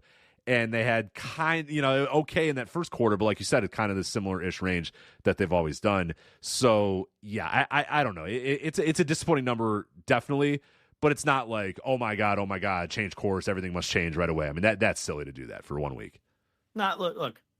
First quarter does what the first quarter always does. I mean, it wasn't even to me any kind of spectacular first quarter. And then look, the main event, and this is like exactly what we talked about last night. Willow Nightingale versus Riho is not a main event match. It's a mid-card match. It was a main event last night because of the idea that they were telling you that Mercedes was going to appear again at the end of the show. That was the only reason that match was a main event match last night. And clearly, they didn't hint strong enough because nobody stuck around. And that main event did a number that would correspond with the strength of the performers in the match, because it's not a main event match. Right, 627,000 in the total viewership, and then 285,000.22 in the 18 to 49. So yeah, I mean, now it did have a full ad break and a picture-in-picture, but that was a steep drop for a main event, even with the ad breaks. Right, they lost about 100,000 people from the Gates of Agony Jericho Hook thing to the main event. About 100,000 people said, we're good. I'm and good. 285 in the demo is not a good number at all for Dynamite and a Dynamite main event. So their strategy of bring out Mercedes in quarter one, let people know she's coming out in some capacity in the main event didn't work because people didn't stick around for the main event. Or they got their fill of Mercedes. And, I just think it wasn't made clear. Clearly the strategy didn't work and people didn't think she was coming back for the main event. I think if it was made clear she was coming back for the main event would have done a stronger number than that. But people didn't think she was coming back or didn't pick up the hint. And the main event did what you would think that a Willow Nightingale Riho main event would do. Right, with two ads. A terrible number. A bad main event with two ads. Yeah. Once again, also, and I'm going to keep pounding this home until people understand it. The 2 quarter hours that had the big precipitous drops both had 2 ad breaks. The ad breaks are the most important thing. Right there with star power, it's ad breaks. Ad breaks in a lot of ways are more important than star power. So keep that in mind as well. The other things from these quarters, I mean, there's not really a ton to glean from it other than, the top of the hour with the end of the Elite 6-man and then a bunch of promo packages and whatnot with a full ad break and a picture-in-picture also saw a pretty steep drop. But again, 2 ad breaks. Half of that match took place in 1 quarter and half took place in the next quarter. This is where the minute by minutes come in handy, because this is the data that we're not privy to. The match could have done well for those 6 or 7 minutes that it was in the ring in that quarter hour, and it could have been all those commercials and promos that sunk the quarter hour. We don't know that, and it's impossible to know that without having the minute by minutes. Where in the case of the final quarter hour, it was that quarter hour was the hype package for the main event, and then some promos, and then the main event itself. So, the ad breaks are so important, and it's something that people continue to overlook, and I'm going to keep pounding it home so at least our listeners understand how important the ad breaks are. But I don't know. It just did the same number it always does, and I don't want to hear about college basketball tournaments and daylight savings time. Come on, this is the weather's too nice. It's not nice enough. It's snowing. It's raining. It's too sunny. It's not sunny. Maybe it had some small effect on things. Maybe and I'm not saying it doesn't. Maybe if this wasn't the big business show and Mercedes and world title match, that the show would have done worse. I could buy that, but you still expect an increase of some kind, or it's a disappointing number, and that's what it is. It's a disappointing number. So I do notice that there's been an uptick in the ticket sales for next week now that they've announced everything. So that kind of lends credence to the idea that AEW just needs to do maybe start announcing stuff ahead of time, announcing stuff, and also just loading up the shows a little more. I mean, because that's a pretty loaded show again next week, and they've announced a bunch of stuff for that show, and it's good stuff, and there's stars, and and people know what they're buying tickets for, versus Collision this week where people still don't know what's going to be on the show. So, from that standpoint, but again, to me, ratings is not the concern here for this company. No. Especially because we're talking about these raw numbers and all this sort of stuff. They finished third among cable originals on Wednesday. Any network will take that. That's not bad. Yeah. For relatively DVR proof. They finished third every week. They did the number they do every week. You just expected an increase this week, and you didn't get it. I thought, now, we did almost 2 hours last night on Instant Reaction Live, so you're going to have to give them the $10 tier to hear our review of that show. And I was looking around some places that talk about our show, and one of the things people are talking about is they thought we had a really good conversation about sort of the changing mindsets of pro wrestlers and how perhaps the arrogant WWE mindset of we're WWE and you're going to want to work here because we're WWE and because we can put you on WrestleMania and because we're the real major leagues is no longer outweighing, okay, but they're giving me more money. So people really enjoyed that conversation that we had on last night's show. And I really do think that was a great conversation, and that, we made some points that not a lot of people are making in terms of this recent wave of big free agents all choosing AEW over WWE. And the common denominator, at least with Ospreay and Okada, we don't know much about Mercedes' deal yet. The common denominator has been, well, they offered me more money on top of giving me a lighter schedule. And, how can you possibly turn that down?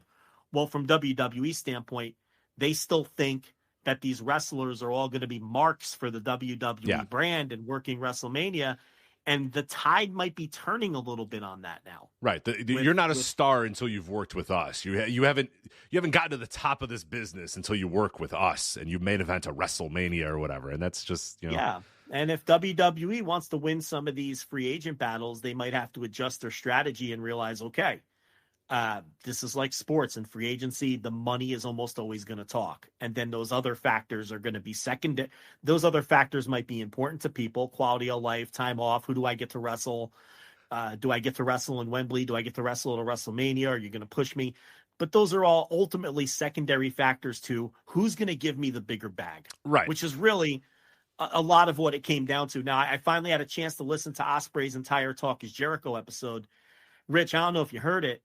But it's as good as everybody's saying. He's really an open book. He had a pre-existing relationship with Jericho that goes back many years, so he was comfortable with him, which is always important in a podcast. But back when we did interviews, the first thing we would try to do is make the guest comfortable with us before we really got into asking questions, because you don't want somebody guarded, and it's hard. But and wrestlers are as guarded as anybody. Yes. You will never. I have talked to pro athletes. I've talked to professional football players, professional baseball players, basketball players, high school coaches, there's never been a more guarded person that I've ever talked to than a professional wrestler. They are a wall especially when a fan, what they perceive as a fan is talking to them. It's a little bit different when I'm in a press room or whatever. Okay, you're a journalist. Okay, you work for this paper. Okay, whatever. Yeah. There's a little bit of guardedness, but it's a little bit more open. They're used to it. They're coached on it. They've been doing it their entire lives or whatever. Wrestlers, it's like, oh God, here's some mark ass fan that wants me to talk to them about wrestling. And to be fair, most of the interviews stink. So it's like, I get why they would think this. I would get why Booker T would think, oh God, here we go. Here's another terrible interview where people are going to ask me about the spin-a-rooney or whatever. And it's up to us, the interviewers, to kind of break that shell. And I think we did a very good job of doing that. But it ultimately led to like 15 to 20 minutes of every interview, starting with us trying to break that shell till we eventually got in there and were able to actually have a good interview. But these guys don't have to do that. Chris Jericho doesn't have to do that with Will Ospreay. Right. They just get right into it. Because he knows them already. Yeah, and one of the things Ospreay said when Jericho asked him straight up, did WWE come for you? And he said, yeah. He goes, but, and they told me, they can make me a bigger star and they can put me on WrestleMania. And he goes, but they were going to pay me a lot less. And he goes, no disrespect to anyone working there if that other stuff makes them happy. But, he framed it as the offers weren't even close. And when that's the case, now maybe it's not super important to WWE to win these because they feel like they're on such a roll and they have enough stars, and maybe they that TKO is looking at this like the UFC model, where it's like they'll let, they're very blasé about making sure that they have all the top stars, and which was a very different approach that UFC was taking before they became part of that company, where they were going worldwide and acquiring all the top MMA stars. Now it's a different philosophy, and maybe that's the wrestling philosophy too. Hey, look, if they want to come work for us, we'll pay them well. We're not going to pay them, pauper wages. They're going to be millionaires, and we can make them stars. But we're not going to match these salaries that Tony Khan's going to be the one that's going to have to overpay, quote unquote, overpay. And maybe that's their philosophy. But I think if it stays like that over time, they're going to keep losing these because, as we talked about last night, I'm not going to redo the whole segment.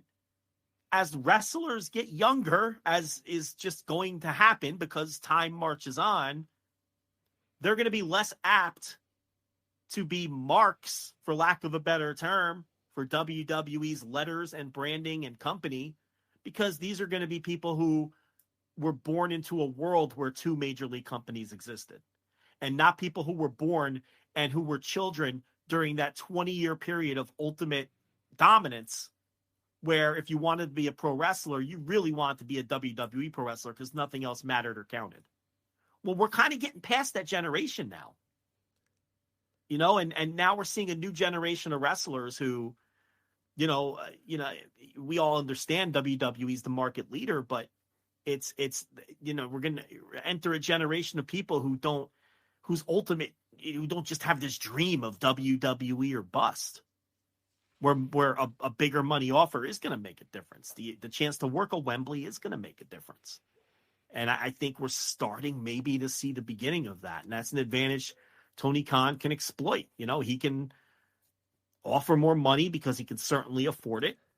And he can make sure that he wins these. And it's good for PR. And it's also good to have these, these are three big stars that he won on.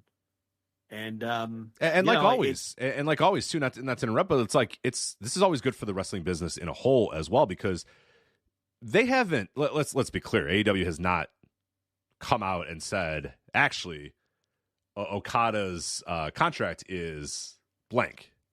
Actually, you guys have it wrong. You talked about that as well, where Dave has one number, Sean Ross Sapp and a few others have another number. Tokyo Sports has another. Sports has another number, and AEW, and we saw it on Dynamite, is playing into that number.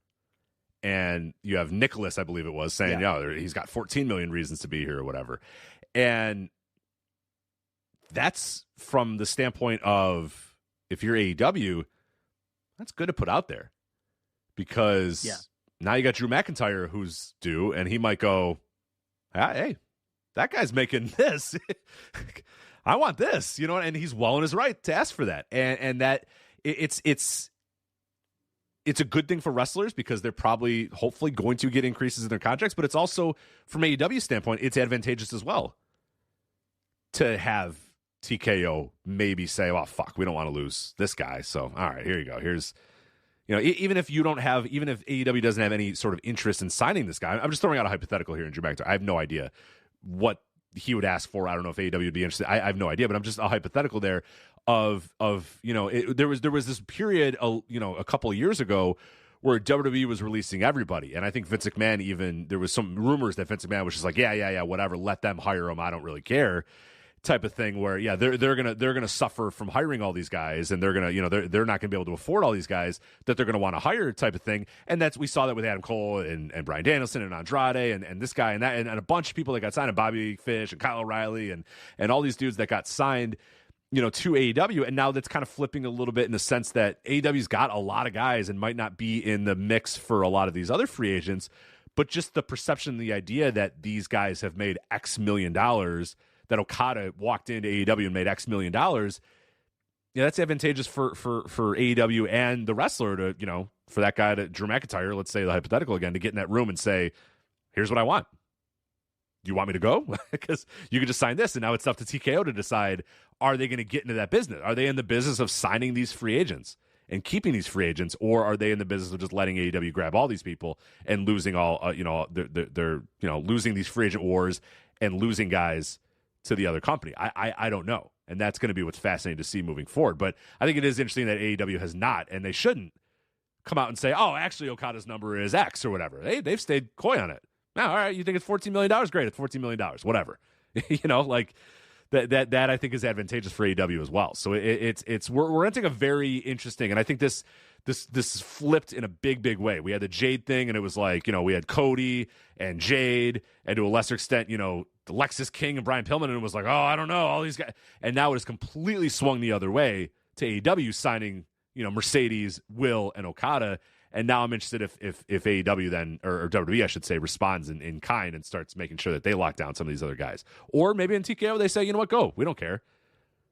Maybe they do. Well, I think that when Vince was in charge, he kind of tipped his hand. I do think he released a lot of those pandemic releases on purpose, knowing Tony was going to sign them, because he said straight up on an investor call, it was a really odd quote. Yeah, I was trying to find that quote. He was just kind of saying they were going to. I have the quote. You got the quote? Okay, something about swallow or drown or something like that. No. He said that. Yeah. It was someone asked a question about AEW signing stars, and Vince said, "Well, maybe we should give them some more." And everyone was kind of scratching their head, like, maybe we should give them some more. What the fuck is he talking about, right? And then they cut all of those people, and that's when Tony signed, that next big wave of people, and they were all, you could argue, problem people to one degree or another that Vince was washing his hands of, and it was almost like he was handing talent to AEW almost to get them to overspend, right? And which is kind of what you're talking about, but Vince is gone, and TKO is a whole nother animal, and I just think my point is very simple. I think if WWE is interested in being a player for major free agents moving forward, it's very clear that, well, you can come work in the big leagues isn't good enough anymore. You can come work you can have a WrestleMania moment. You can work for WWE. That worked on people who were children between the years 2000 and 2019. Who grew up when they were the only game in town. That works on that generation of people.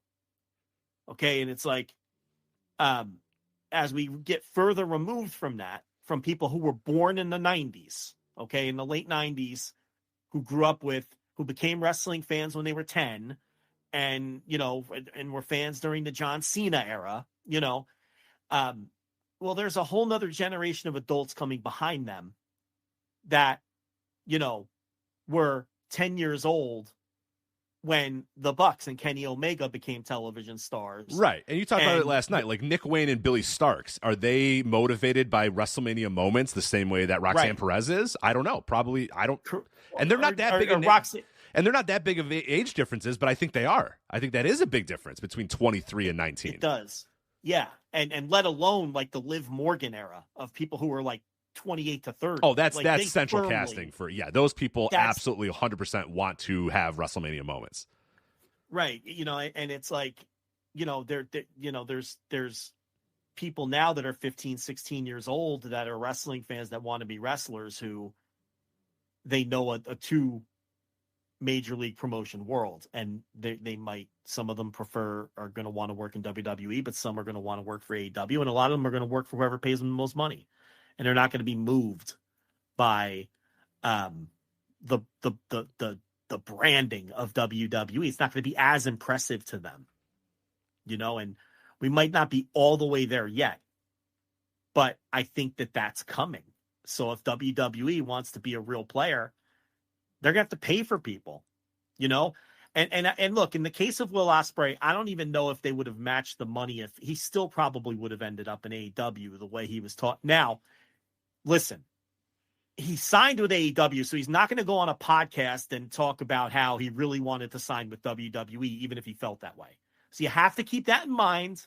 Okay, it was going to be very rah-rah AEW, but you still get the sense of how he was talking about his past and his upbringing and his wrestling philosophy, that WWE, and the fact he wanted to remain living in the UK, but maybe if WWE came above and beyond the offer, that's what would have taken. Oh yeah, throw an extra mil on their offer, and maybe he goes, fuck, I don't really care. Yeah, it's great. This is life-changing money. And Okada, maybe if it was even money, Okada would have went to WWE, because there's talk now that Okada was intrigued by working WrestleMania, right? Probably more intrigued by that than Will. Will doesn't seem impressed by WWE. He never has. Never has. Back to 2016, he didn't want it. He didn't want it. He would have signed with Evolve when that was the pipeline.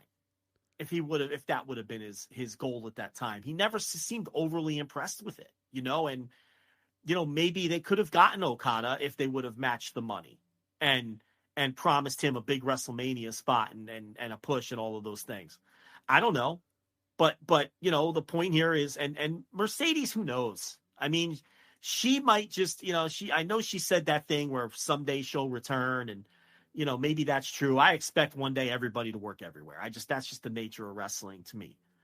But, I don't know what her deal is. Maybe it was money for her too. Maybe she said, no, I want to make what Charlotte and Becky are making. And maybe they told her no again. And maybe Tony Khan would pay her as much as that, and maybe it was money for her too. And that's her gimmick. Yeah, right. So I mean, it's perhaps WWE or needs to change their strategy, or they truly think it doesn't matter, or they think it does not matter. We'll take these people if they'll come. Of course, we'll take Will Ospreay. Of course, we'll take Kazuchika Okada, who's headlined fucking baseball stadiums. Of course, we'll take Mercedes back. Okay, but they're not worth to us what they're worth to Tony Khan, and we will just continue pumping our pipeline of NXT robots through, because Absolutely. It doesn't matter. Our fans eat everything up anyway. Right, and that's they're following the TKO model that we saw with UFC. It was a stars and scrubs for a long time in UFC. Yep. When TKO became what it is today, and what it is now, even with the combination. We don't talk a lot of MMA here, and I don't follow MMA all that much, but I know enough to know that their strategy was, if you're somewhere in the middle or somewhere in the upper and you want a lot of money, well, you can just hit the fucking bricks. We'll find another dude. Right. We'll find a guy. We'll keep our tippy top stars. And we can live with Conor McGregor and John Jones. Right, yeah. We'll pay Conor McGregor because we know he's a draw, and we'll pay John Jones because we know he's a draw and he's a star. The rest of you geeks can get the fuck out if you want more money, because you can go work for whatever other MMA companies out there that's going to pay you, but it's not going to be us. And right. You can go box. Right, yeah. Go do, go fight Jake Paul. We don't really give a shit, to be honest. We're going to keep doing our thing. And whether that's worked or not, that remains to be seen. And I guess, they seem very out of sight, out of mind right now. Yeah, I don't know enough about the UFC. It's not for or us MMA. to break down. Yeah. But yeah, that was absolutely the strategy. And maybe that's how they're going to approach the pro wrestling as well. We're going to pay Drew McIntyre $3 million a year when we have Braun Breaker? No, bye. See ya. Right. Because we've got Cody and Roman, and that's enough. And, right. We have our two stars, and then we have The Rock, who will come in when we need him, and we have Brock, who we're kind of dipping our toes in the water for Brock again or whatever. So we got our guys, and yeah, we'll pay those dudes, and then the rest of you, you can fight for the scraps here. I don't know. That might be their strategy. Yeah, but and let's not make it seem like people like Seth Rollins and Kevin Owens and Sami Zayn and anyone whose contract has come up didn't get incredible. They're all making seven. Oh no! I think they're all doing pretty well. Yeah. But within scale, I mean, Dave Meltzer brings this up all the time. If you compare the percentage of the gross that they're paying their wrestlers compared to the percentage that sports leagues pay, it's like not even in the same universe. If you want to look at it from that standpoint. Oh, yeah, revenue percentage. That was always a big thing with the UFC is like their percentage of revenue paid towards the fighters was like astronomically low, and that might be the same case that what they're trying to do there is, they're...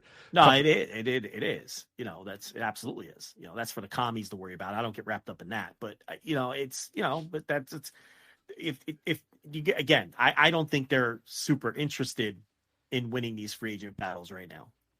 They're just arrogant. There's an arrogance to it. Oh, you'll come here because we're the big leagues, or you won't, and that's okay because we don't need you. Right, we don't need you anyway. Well, then AEW is going to keep racking up these wins, and it's a dangerous game to play because what if Will Ospreay just catches on and becomes the next big thing in pro wrestling? Right, like that could happen, or pick any of the three that just signed.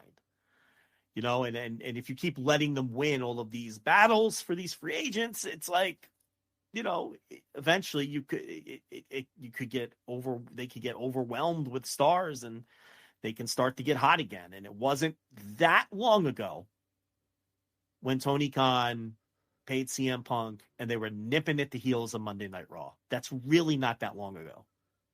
You know, and a lot of that was WWE declining and Vince McMahon having completely lost it from a booking standpoint. But it was also Punk helping AEW grow. So it was like both sides coming closer to one another from both ends. It could happen again. Oh, for sure. You know, it's wrestling is cyclical and it happens fast. You know, it's like it happens fast, but it happens slow. You know, it's like a fast moving glacier. Like you see the momentum start to build, and then sometimes once that momentum starts, it's hard to stop in both directions. You see it. You know, it's rare that a promotion completely falls off the cliff. I mean, it's happened before, but it's usually you start seeing signs. And I go, well, they better plug that leak, or they better make a star, or they better do this, or they better do that. And then it declines, and then before you know it, you turn around, it happens. Same thing kind of when a company grows. You kind of saw it happening. You're like, oh, the bloodline is kind of catching on, right? And then Sami Zayn happens, and then it just fucking takes off and explodes, you know? So, and this is all within, what, when did Punk sign with AEW? 2020? 2021. After the pandemic. 2021. This is all like within 2-3 years. This is fun, man. Remember when this didn't exist a couple of years ago, man? This is great. I love this stuff. I'm glad that we're able to do this show. I'm glad that we're doing this sort of stuff while there is two major American companies vying for free agents and stuff. I'm so glad we can have these sort of conversations that we couldn't have had. We didn't have for the first 10 years of this podcast. You know what I mean? These conversations didn't exist. This would be a rough podcast to do with the current state New Japan's in if AEW didn't exist. Right. But if AEW didn't exist, New Japan wouldn't be in this state. That's the rub. Maybe. Yeah. Well, I mean, would all of these people be in WWE? Some of them would be. Yeah. Would Gato still be booking like he is right now? Because Gato's booking is... I mean... He had guys. He's had guys a couple years. He's had guys for a couple years. The booking... It's slow. It's slow. You know, there's no doubt it's about bad. it. It's slow and bad. I would agree that it's bad too. But anyway, but yeah. It might be too slow, you know, and that might be ultimately what prevents that next crop from getting over the hump. Is that in this case, his style of getting people over is too slow when the top of the card has nothing except Naito. Whereas in the past, he can get away with slower builds and getting people over at his pace when the top of the card wasn't so weak. So the question is, can he adjust and speed things up? Or do you just keep leaning into House of Torture for some reason, which seems to be what they're doing right now? It's a very stubborn and deliberate booking that has more often than not worked over the last 15 years. But times change, and this is why bookers very rarely last this long. I mean, that guy took the job in 2009. I don't know if I can name another booker. If you leave Vince McMahon out of it, it's forever. Kind of a different thing. Yeah, forever he's been there. I can't think of another booker who continuously held a job that long. From 2009, that's 25 years. 25 years? I mean, is that real? Is my math wrong? No, not 25 years. 15 years. 15, which is still still a ridiculous amount of time. Like you go through the history, you listen to any of the VOW retro shows we do here at Flagship Patreon, and we're talking about booking tenures that last a year, 9 months, 8 months. We're talking about Ole Anderson, a couple weeks ago, and it's like, yeah, he was booking for this year, and then they sent him away, and then this guy came in, and this guy, and it's like you go through, you the DCW series, the Eddie Gilbert series, a great example. Eddie Gilbert every year is on a new booking committee, a new team, and a new trying to get a book at a different place. Like we're talking year to year, month to month, week to week, and this guy's been there doing it for 15 years. That's a long ass time. Yeah, Memphis, when it was hot, would change bookers every 6 months. It'd be Jerry Lawler, it'd be Jerry Jarrett, it'd be Bill Dundee. Those guys would burn out after 5-6 months and hand the pencil over to give back to the other guy like a baton. Like, all right, man, I can't do this anymore. I'm out of ideas. Jerry, I'm tagging you in, you know, and then the other guy would do it for 6 months. And then, Bill Dundee would fucking go to Mid-South and book for Bill Watts for a while and then come back to Memphis. And, it just 15 years. Like if you told these old territory promoters that the same guy was booking they'd be like, what the fuck? That's not it doesn't happen. It cannot happen. So it might be time to get someone fresh in there or someone who, I really think, look, the guy is a Hall of Fame booker. Okay. There's no question about it. He booked the hottest period in New Japan's history, bar none. Adjusted for inflation, no matter what, period. Without fake numbers, without the fake numbers, with real numbers. Without the fake numbers, in actual revenue.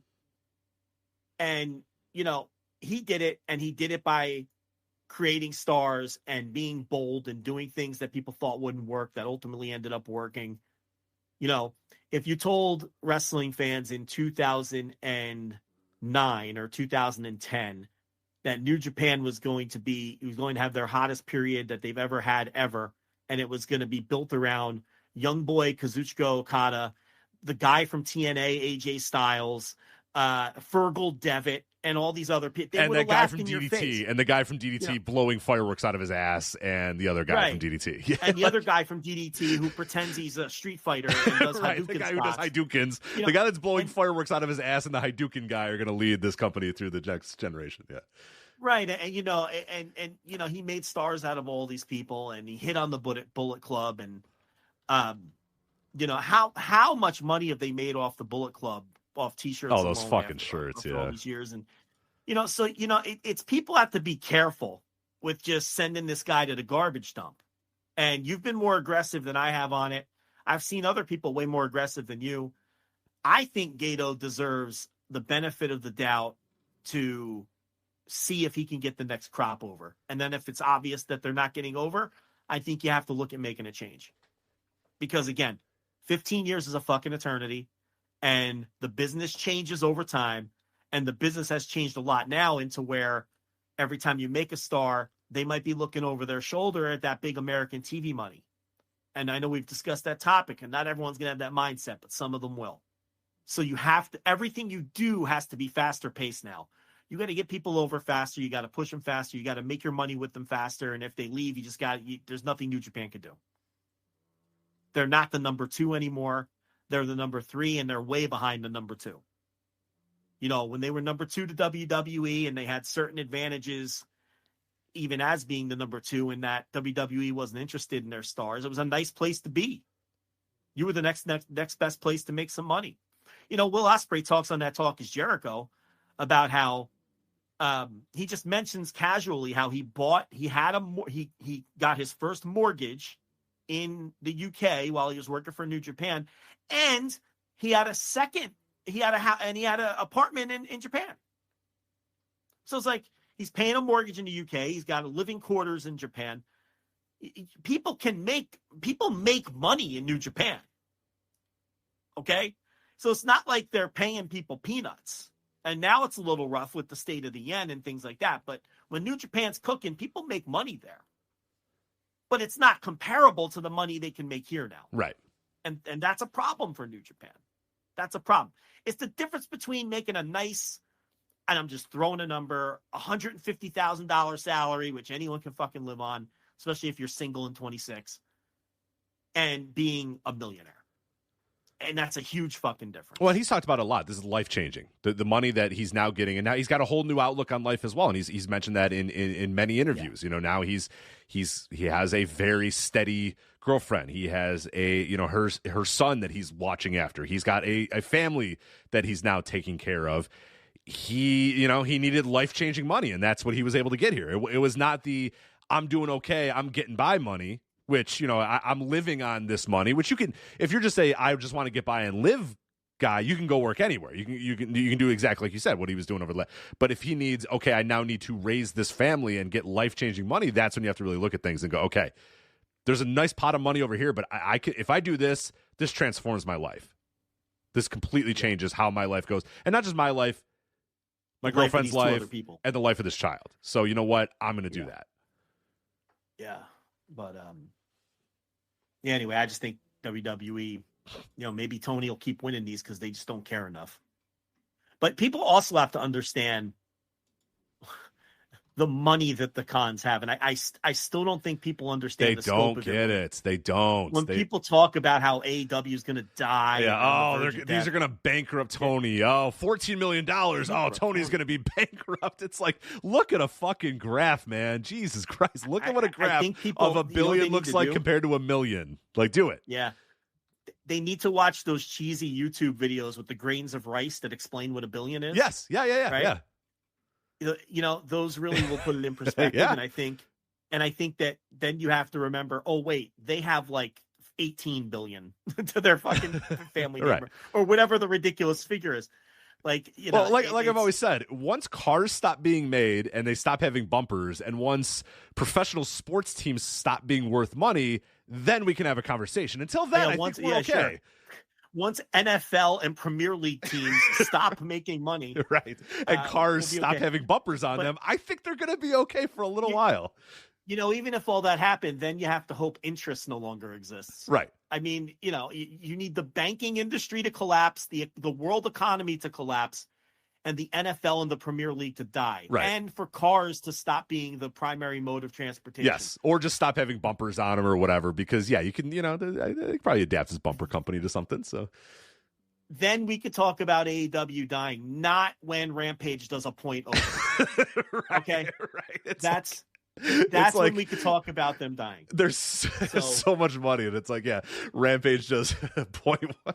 It's like Shad just throws his phone on the ground. He's like, it's over. God damn it, it's all over. On their super yacht. Oh no. Right. Because I'm not telling you it's over.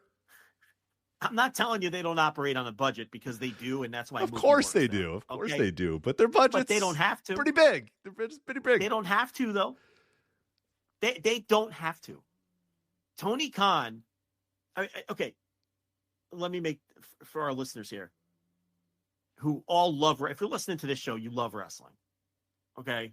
And think about if you had essentially what amounted to unlimited funds. Okay. And you loved wrestling, and you could just collect Will Ospreay and Okada and Sasha Banks and like fucking pieces, like toys. Right. Whatever your EWR save is, you could just do that in real life because you have that much money. And the funds will never run out. Okay. He doesn't have to operate on a budget if he doesn't want to. Tony Khan, if he wants to, can spite book AEW to the grave, and it won't affect him at all.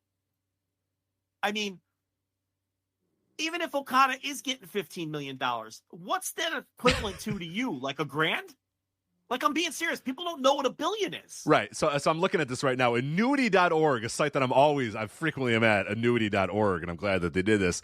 1 billion. This is relevant to wrestling as well.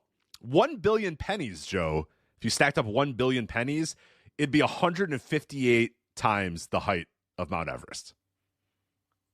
1 billion pennies is 870 miles high. 158 times the height of the tallest mountain on Earth. Yes. 1 billion pennies. And again, these people don't have $1 billion. They have 15 of them. Or whatever it is. 8 billion, 10 billion. It's a lot. It's multitudes of that. So it's multitudes times over of 158 times the height of Mount Everest in pennies. Yeah, they're legitimately one of the richest people on Earth. Some of the note of chat room says that there are 8 billion people in the world, and less than 300 of them have more money than Shad Khan does. Right, exactly. Like, put that into perspective. Of all the people in the world, of all the people in the world, yeah, 0.000000000. I'll go with a lot of zeros. 1%. Hold on. Well, I'll give you the real percentage. Yeah, give me the real percentage there. It's less than 300, so 280 divided by 8 billion. Okay, here's the number. Oh my God, the calculator stopped giving me a number. It's too many zeros. Yeah, it's too many zeros. So So at 800 million, the number was 0.00000035% of all humans. And that's not even close to 8 billion. Right. That's 800 million. It's so much less. Because when I add the 0 to make it 8 billion, this is what the calculator says, and I'm not smart enough to understand this. 3.5 E minus 8. I don't know what that means, I don't Rich. know what it is, but it's a lot. I'm assuming it's a lot. I don't know what 3.5 letter E minus 8 means. I did not take math courses that sophisticated in school. I didn't. I don't know what the fuck that means. I took Algebra 2 and went to my guidance counselor and said, I'm tapping out. This is bullshit. Get me out of here. Put me in Math 3. I did the same thing my senior year of high school. I was in some relatively hard math class, and I was like, "This trigonometry or this shit's something, real hard." I went to my counselor, and I was like, "Do I need this to like do anything?" And they're like, "No." And I'm like, "Put me in an easier math class, please. I just want to, I just want to get an A and not really care about math anymore." Because I was like, I'm not planning on math being a part of my life after this point. You know what I mean? Like this is it. This is the last I'm going to ever care about math in my life. I'm going into this degree. This is the future I want. I don't want to be involved in math anymore. So am I still on track to graduate? Does anything change if I switch math classes? And they said no. And I said, great. I will join Math 2 or whatever tomorrow. And they said, sure. And I went to Math 2 and I got it at fucking 98%. I cleaned up on Math 2, let me tell you. I was flying high in Math 2 or whatever. It was great.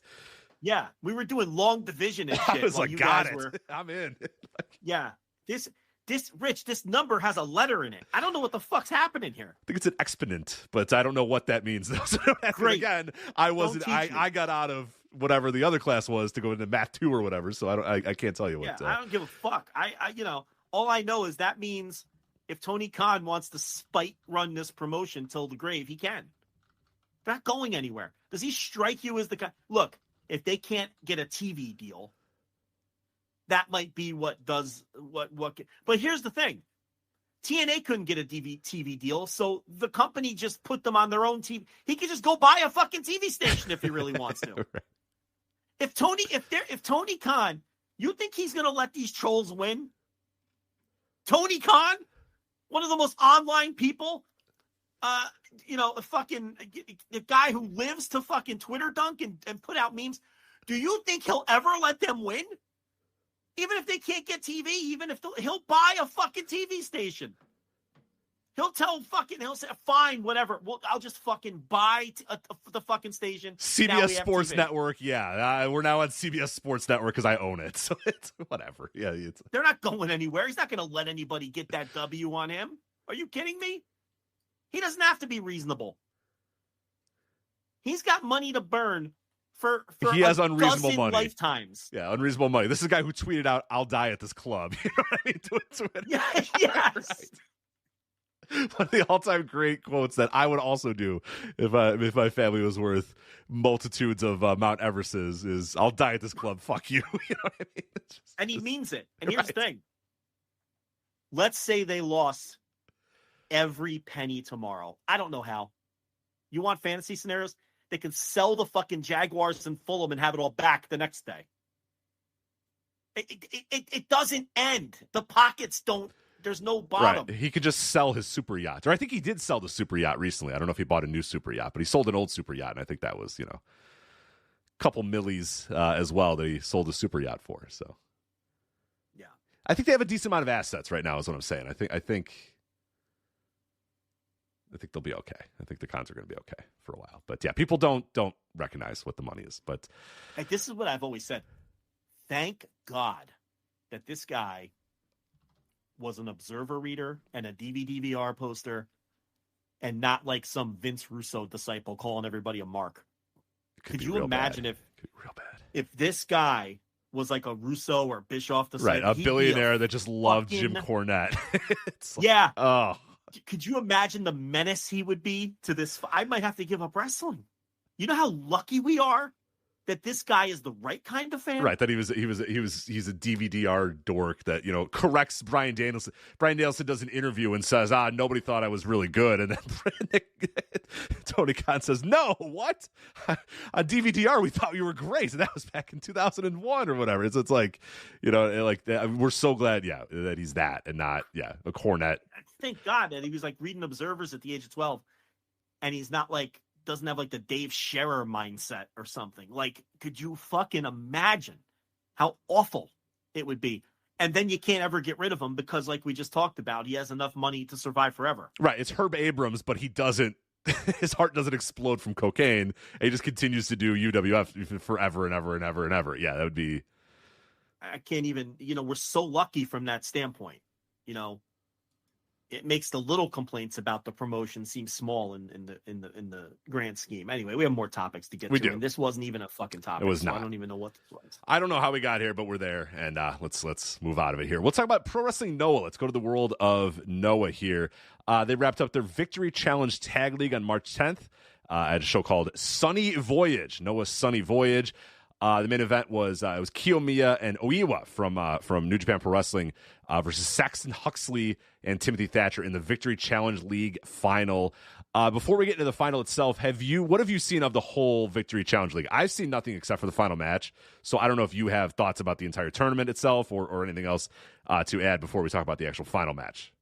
Well, I watched the whole this show, but I didn't watch anything else from the tour. But I did watch the entire show from they didn't exactly pack him in to Kumamoto. They did not. I believe there was. Let me get this number. It was not a good number. That's that's Noah. That's Noah. That's when you don't. Who could have seen this coming? Who could have seen this coming, Joe? Yeah, exactly. If only somebody said something at the time. When you don't have a plan beyond Muto, and this is what you end up with. And then you have a dire-looking Great Voyage, which we'll talk about in a second. But, basically, the Tag League came down to this final night, and Alpha Wolf and Dragon Bane won early in the show. They beat Manabu Soya and Tsuji Kondo, and that pushed them up to 9. Saxon Huxley and Timothy Thatcher went into their match with 8. They're the former champions. A win for them would have locked up a spot in the final because no other team could get to 10, and then they ended up winning. They beat Kano and Yu Owada. Yu Owada is a rookie there. I guess he's still a rookie, right? Let me see before someone gets mad at me. Yeah, he started last year. Okay, I'd still call him a rookie. Okay, all right, yeah, that's fair. So he was the pin eater for Kano in this thing, and so they won a very short match, essentially a squash. That locked up their spot in the finals. So the other spot in the final was going to come down to either Keito Kiyomiya and Rohei Oiwa or Alpha Wolf and Dragon Bane being in, if there was a draw between Kiyomiya and Oiwa and the team they were facing, Go Shiozaki and Katoge, then Alpha Wolf and Dragon Bane would go to the final against Huxley and Thatcher. If Katoge and Shiozaki won, then Alpha Wolf and Dragon Bane would have 9. Shiozaki and Katoge would have 9. And the match that they had was a draw in the round robin. So I think they would have had to have like another match to see who goes to the final against Huxley and Thatcher, because they're not going to do a 3-way, I wouldn't think. So that was really Alpha Wolf and Dragon Bane's only hope, a draw, or Katoge and Shiozaki winning and forcing like a runoff match to see who goes to the final, because Kiyomiya and Oiwa came in with 7, but with them going to 9, they beat Alpha Wolf and Dragon Bane earlier in the tournament. So Alpha Wolf and Dragon Bane would then lose the tiebreaker. So they needed a win by Shiozaki and Katoge, or the best case scenario would have been a draw, because that would have just put them through clean. So what they did was, and this was great, they did my favorite thing, Rich. They had Alpha Wolf and Dragon Bane like watching from the shadows, like rubbing their chin. Yeah, you got to do that. Invested in the match, and so Kiyomiya and Oiwa win. They win the match, and then they do the thing where like everyone's confused and they're not sure what's happening, and you're waiting for the announcer to like. They do this in the G1 all the time too. Like, we're such nerds, we already know right? But a lot of fans aren't like super fucking locked in like we are, and the wrestlers sell it too. So you hear the announcer announce that they're advancing, and then they cut the camera back to Alpha Wolf and Dragonbane, and they have like their hands on their head. They're like, no, like they're all disappointed because they're not advancing, with the towels around their neck. I fucking love that. I love it's a nice touch. When it's a good touch. Yes, it's such a good touch where they're in the shadows, like, watching. They're like whispering and pointing, like right at the ring. They should want to go to the finals. Like the idea that this is a simulated sport is these guys should want to go to the finals. Yeah. So Kiyomiya and Oiwa win, and Oiwa, of course, the New Japan Young Lion, who's on excursion across the street with Noah.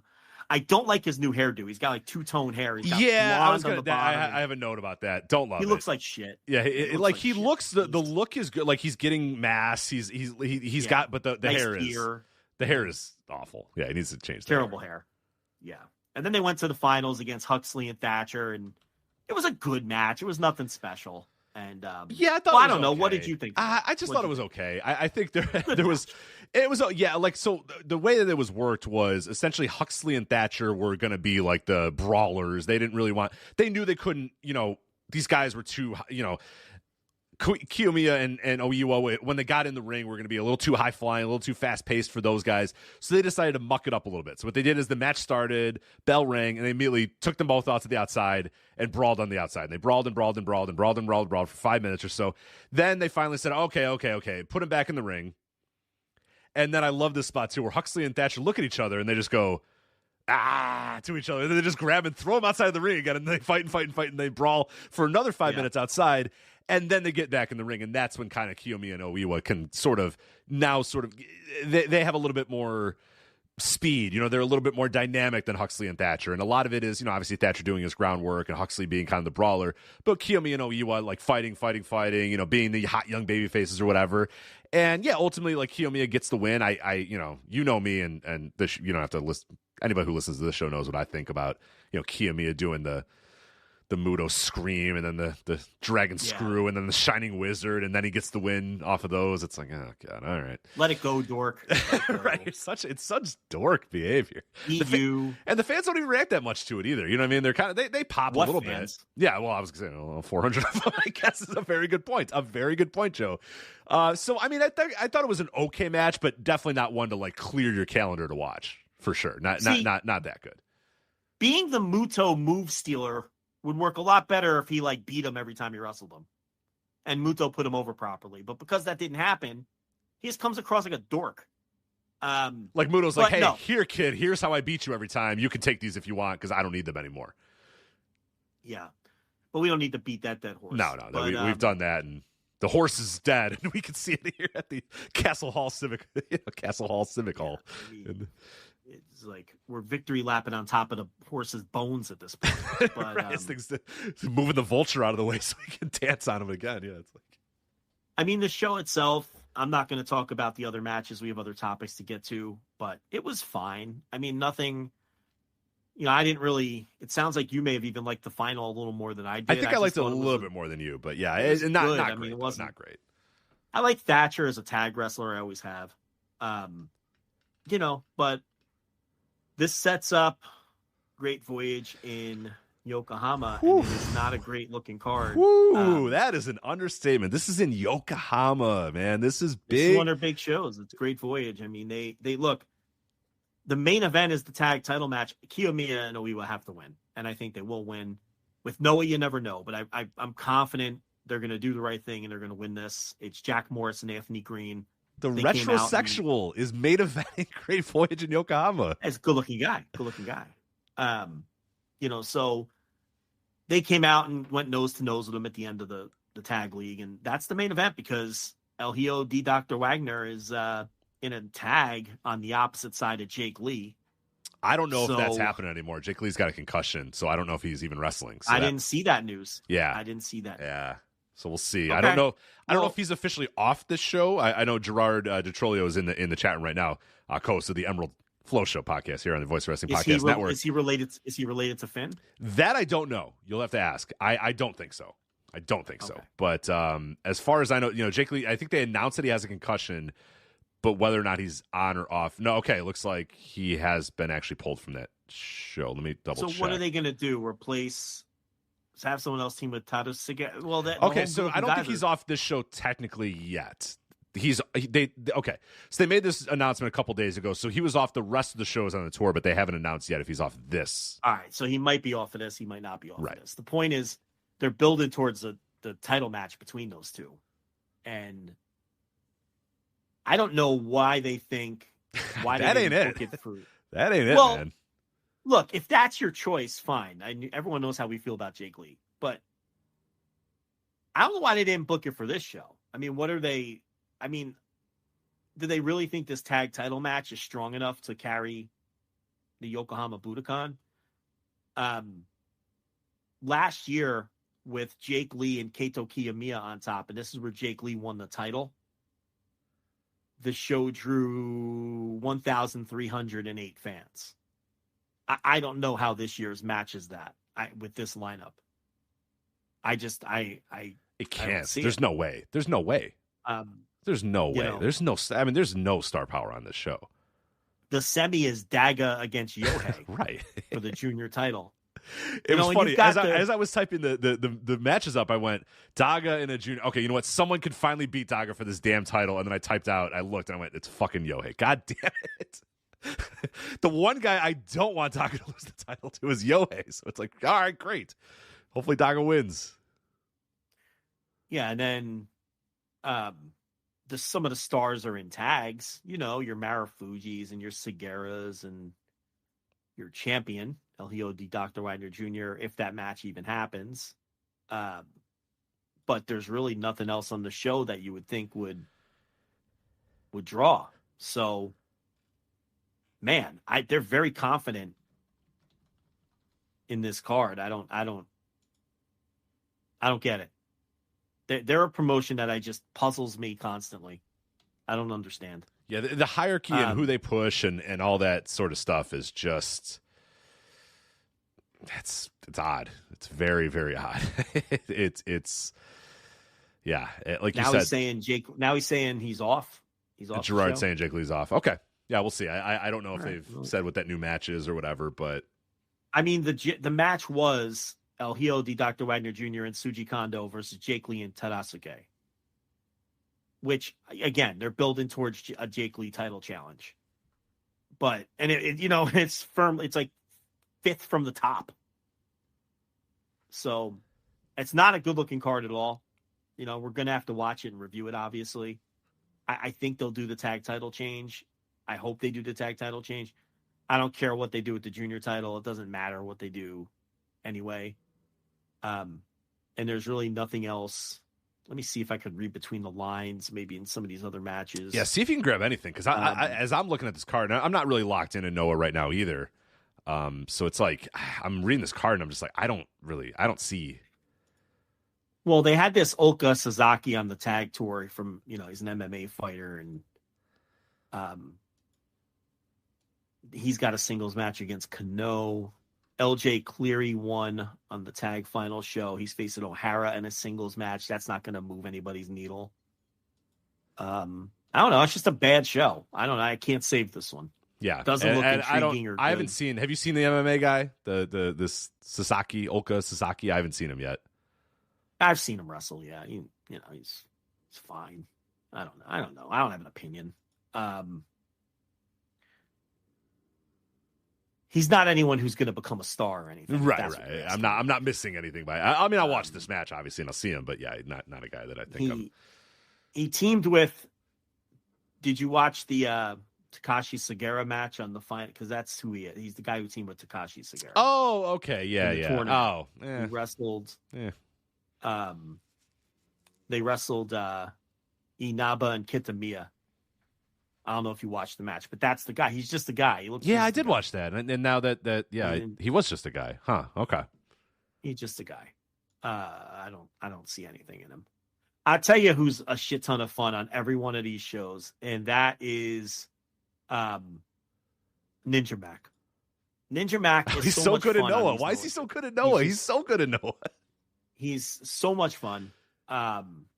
and he ate the pin in the 6-man tag. It was Anthony Green, Jack Morrison, Jake Lee against Hayata, Marufuji, and Ninja Mac. But he's just fun with his fucking stupid flips, and he always comes across well. And they have something in Alpha Wolf and Dragon Bane. I mean, those guys very often have the best match on the show, and they're starting to get over.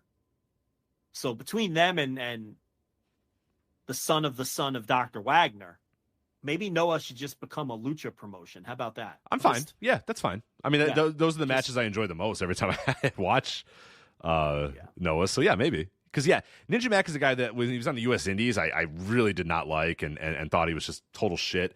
And he comes to Noah, and I fucking love him at Noah. Every time I've watched him, it's like great, and the fans love him, and his shit just looks. It's just I don't know. It looks and feels a little bit different, out of the confines of just shitty, U.S. Indies or whatever. So yeah, I'm with it. And like I said, every time I see Bane and Alpha Wolf too, it's great. And there's a match with all these guys. It's Hayata, Ninja Mac, Alejandro versus Dragon Bane, Alpha Wolf, and Super Crazy. Because of course, Super Crazy is in that match. It's just this roster. It's the weirdest roster you've ever seen. I cannot put a finger on what the fuck this roster is. Every time I watch a Noah show, I'm just blown away by who is on the roster, who they book. It's I don't know what it has no theme. Sometimes it's lucha guys, sometimes it's shooters, sometimes it's Japanese juniors, sometimes it's muscle guys, sometimes it's I don't. You never know. It's legacy Noah guys. Right? Yeah, it's so weird. The thing is that no one seems to be over. The shows are always so listless. Yeah. They're listless. They're devoid of emotion. The crowds are never really into it. But again, who could have seen this coming? Nobody. If anybody could have said something about this, we could have maybe solved this. But nobody, Joe, said a single thing about it. So let's move to All Japan because the champion carnival brackets are out. We have so it starts on April 18th, Korakuen Hall. A block, you got Shitaro Ashino, obviously last year's winner of the champion carnival is in there. Kento Miyahara, Yume Aoyagi, Hakuto Omori, Ren Ayabe. This is his debut in the champion carnival. Kirishiro, Tokyo, Japan, whatever the fuck. Jiro, that's just Jiro. Yeah, it's Jiro. Yeah. And Cyrus is your A block. Yeah. That's, to me, the much stronger block. Yeah. You have Ashino, Miyahara, Aoyagi. Ashino won it last year. Miyahara and Aoyagi, obviously, tag team partners. They're going to have an incredible match. Ren Ayabe is getting into his first G1. Outside of Jiro, who that's going to be an instant skip every night. But that's fine. A night off for everybody. That's fine. Night off. That's good. I'll be into every other singles match in that block. Yeah, that block's loaded. I like that block a lot. I like Cyrus. I'm into Cyrus. Yeah, I like Cyrus, and I think Ayabe being a part of that too is cool with him making his debut or whatever. Yeah, that's a good block. Jiro is the night off for everybody, and that's fine. That's okay with me because you know what? It'll be a night off for me as well because I will go skip, and I'll be good to go. So I don't need to see him running around a weird hall doing his jacket thing. I've seen it once. I've seen it twice. I've seen it 100 times. I do not need to see it 1,000 times. Well, I mean, he could fuck right off and retire. I've had enough of him. I don't need to see him anywhere. He needs to go work somewhere that I never watch. That's what I would NXT. Like. I wish he would go back to NXT. Go back to Go back to Level Up. Go back to Level Up. That was great. That was great when he was at Level Up because he was out of sight, out of mind for me. So I had no problem with that. The B block, a new entry here in All Japan Pro Wrestling. Masua. I don't know who Masua was, but excuse me. I'm joking. It's the aggregators. We're all aggregating the same aggregate of a bad translation. So if you look up the Champion Carnival on several of your favorite pro wrestling websites, you will find a man named Masua in the B block, but that is actually Suwama. So yeah, aggregators, Rich, they work so hard. And they do such a great job, and we should all respect the aggregators. It's really, it takes a lot of skill and ability to run something through a translator and then copy it word for word without any not double check it, not run it by anybody, and then just put it on your site. And it's incredible because about a half a dozen sites printed this lineup with Masua as one of the participants. And Honda was wrong too. What did they say Honda was? He had a very strange name. as well. What was he? Tetsuki Honda. Tetsuki Honda. I was like, oh, wow. So first off, I was like, Judo Suwa? Because like they listed like 8 champion carnivals, and I'm like, what the hell is Judo Suwa? Like, there's no way he's in the champion carnival. And then I'm like, oh, Suwama. Again. Right. Duh. Again, there's 2 ways you can do aggregation: competent and incompetent. There is no such thing as being a good aggregator. It is the lowest form of media. And the sooner that AI replaces all of these people, the better. Period. I mean, and this isn't just one site. And I could sit here and name them and everything. Right. What was bad about this is that people were clearly copying and pasting from I don't know who got it wrong first. Who did the translation first. But then everybody copied this because they had to get their content out as well, their hashtag content out in this space. And so we have 5 to 6 different websites listing Masuwa in the Champion Carnival B block. Do you think these dopey sites are aware of the carnival? You're exactly right. One of them saw one of them post it, and they said, oh, shit, we better post the carnival lineup. And we're just going to copy and paste the lineups from these guys because we don't know. It's funny how, it's like you could talk about your 40 invoices until you're blue in the face. None of these people are familiar with All Japan and that Masuwa or is a fake wrestler. Suwama. And we're not talking about like Ren Ayabe. I get it. I don't need everybody to be aware of Ren Ayabe or hell, even Cyrus. If you're not a big Cyrus guy like us, that's fine. I get it. If you're not a big, I think you should know who Suwama is. If you're in this space, Joe, if you're in the pro wrestling space, I feel like you should be aware of the name of Suwama and not think that Masuwa is. But we're just whatever. It just goes to show. It's just aggregation is just these people are skillless. They possess no skill or ability to do anything, and this is what we get from multiple sites. It's an embarrassment, right? And again, the fact that it got copied and pasted numerous times before, I don't think anyone's figured it out yet. Even to get it right, I'm not throwing flowers at you. Because it's just like a bare minimum fucking job. Right, to have the man's that name anyone right. can do. Like, it's why I say you're either competent or you're incompetent. There's no such thing as, so-and-so is such a great aggregator. No, it doesn't exist. It's like I said a couple months ago. You either can sweep a floor competently or you're incompetent and you leave stuff on the floor. No such thing as being great at sweeping a floor. And that's what aggregation is. It's sweeping a fucking floor. And we have Roombas that can do it now. And soon robots will be replacing these people who think Masuwa is in the Champion Carnival. And Tetsuki Honda also in the B block. That is actually Ryuki Honda, but again, that got copy and pasted. And they just don't care. And that's the other thing. They don't have any respect for you as a consumer because they don't care. Because they'll print this shit. They don't fucking care. They don't respect you and they don't care. Content, get my content up. Got to get that SEO. We can't miss out. Got to have that SEO. Yeah, we can't miss out on the 150 clicks that this Champion Carnival post is going to get. We can't miss out on that. It's like, you clearly don't care. We all know the readers of bodyslam.net don't give a fuck about the Champion Carnival. So why are we even wasting our time? Why are you wasting your time posting a lineup that's wrong with names that aren't correct of people that don't exist? You don't have one person at your site that you can run this through. You don't have the fucking Puro guy. You don't have an All Japan guy on your staff. Hey, can you take a look at this? This translate. Are these the competitors to the Champion Carnival? You have one person that can do that? Then what that tells me is you don't cover it then. The world can live without. Right. Don't do it half-assed. We don't need this half-assed. These posts. Or quarter-assed. We don't need it then. Okay? I mean, it's embarrassing that they all just copy and pasted the same fucking translation. That's what got me, is that not one person along the copy and paste trail figured out who the hell is Masuwa. And it's not even like it says Masuwa and then it says like parentheses 8th Champion Carnival, like 4-time winner. Right. Like it's like a prestigious. It's not like Champion Carnival debut guy and it's like, oh, I don't know who this guy is, whatever. It's like, wait a minute, this guy's won all these champion carnivals, has been one of the most preeminent champion carnival participants of all time, and nothing triggers anything in the thought of like, wait a minute, who the fuck is Masua? And if that doesn't, exactly. If that doesn't trigger that thought for someone on your staff, maybe sit it out. Yeah. Then maybe don't cover this. You don't need it. You don't need to cover it. It's okay.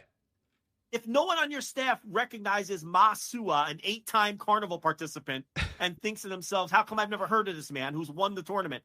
Then you shouldn't be covering it because you don't know anything about it. And that's okay. Sorry, 19 times, 8th consecutive year, 19th appearance, 2008 champion, current world tag team champion is what the All Japan tweet said for Masua.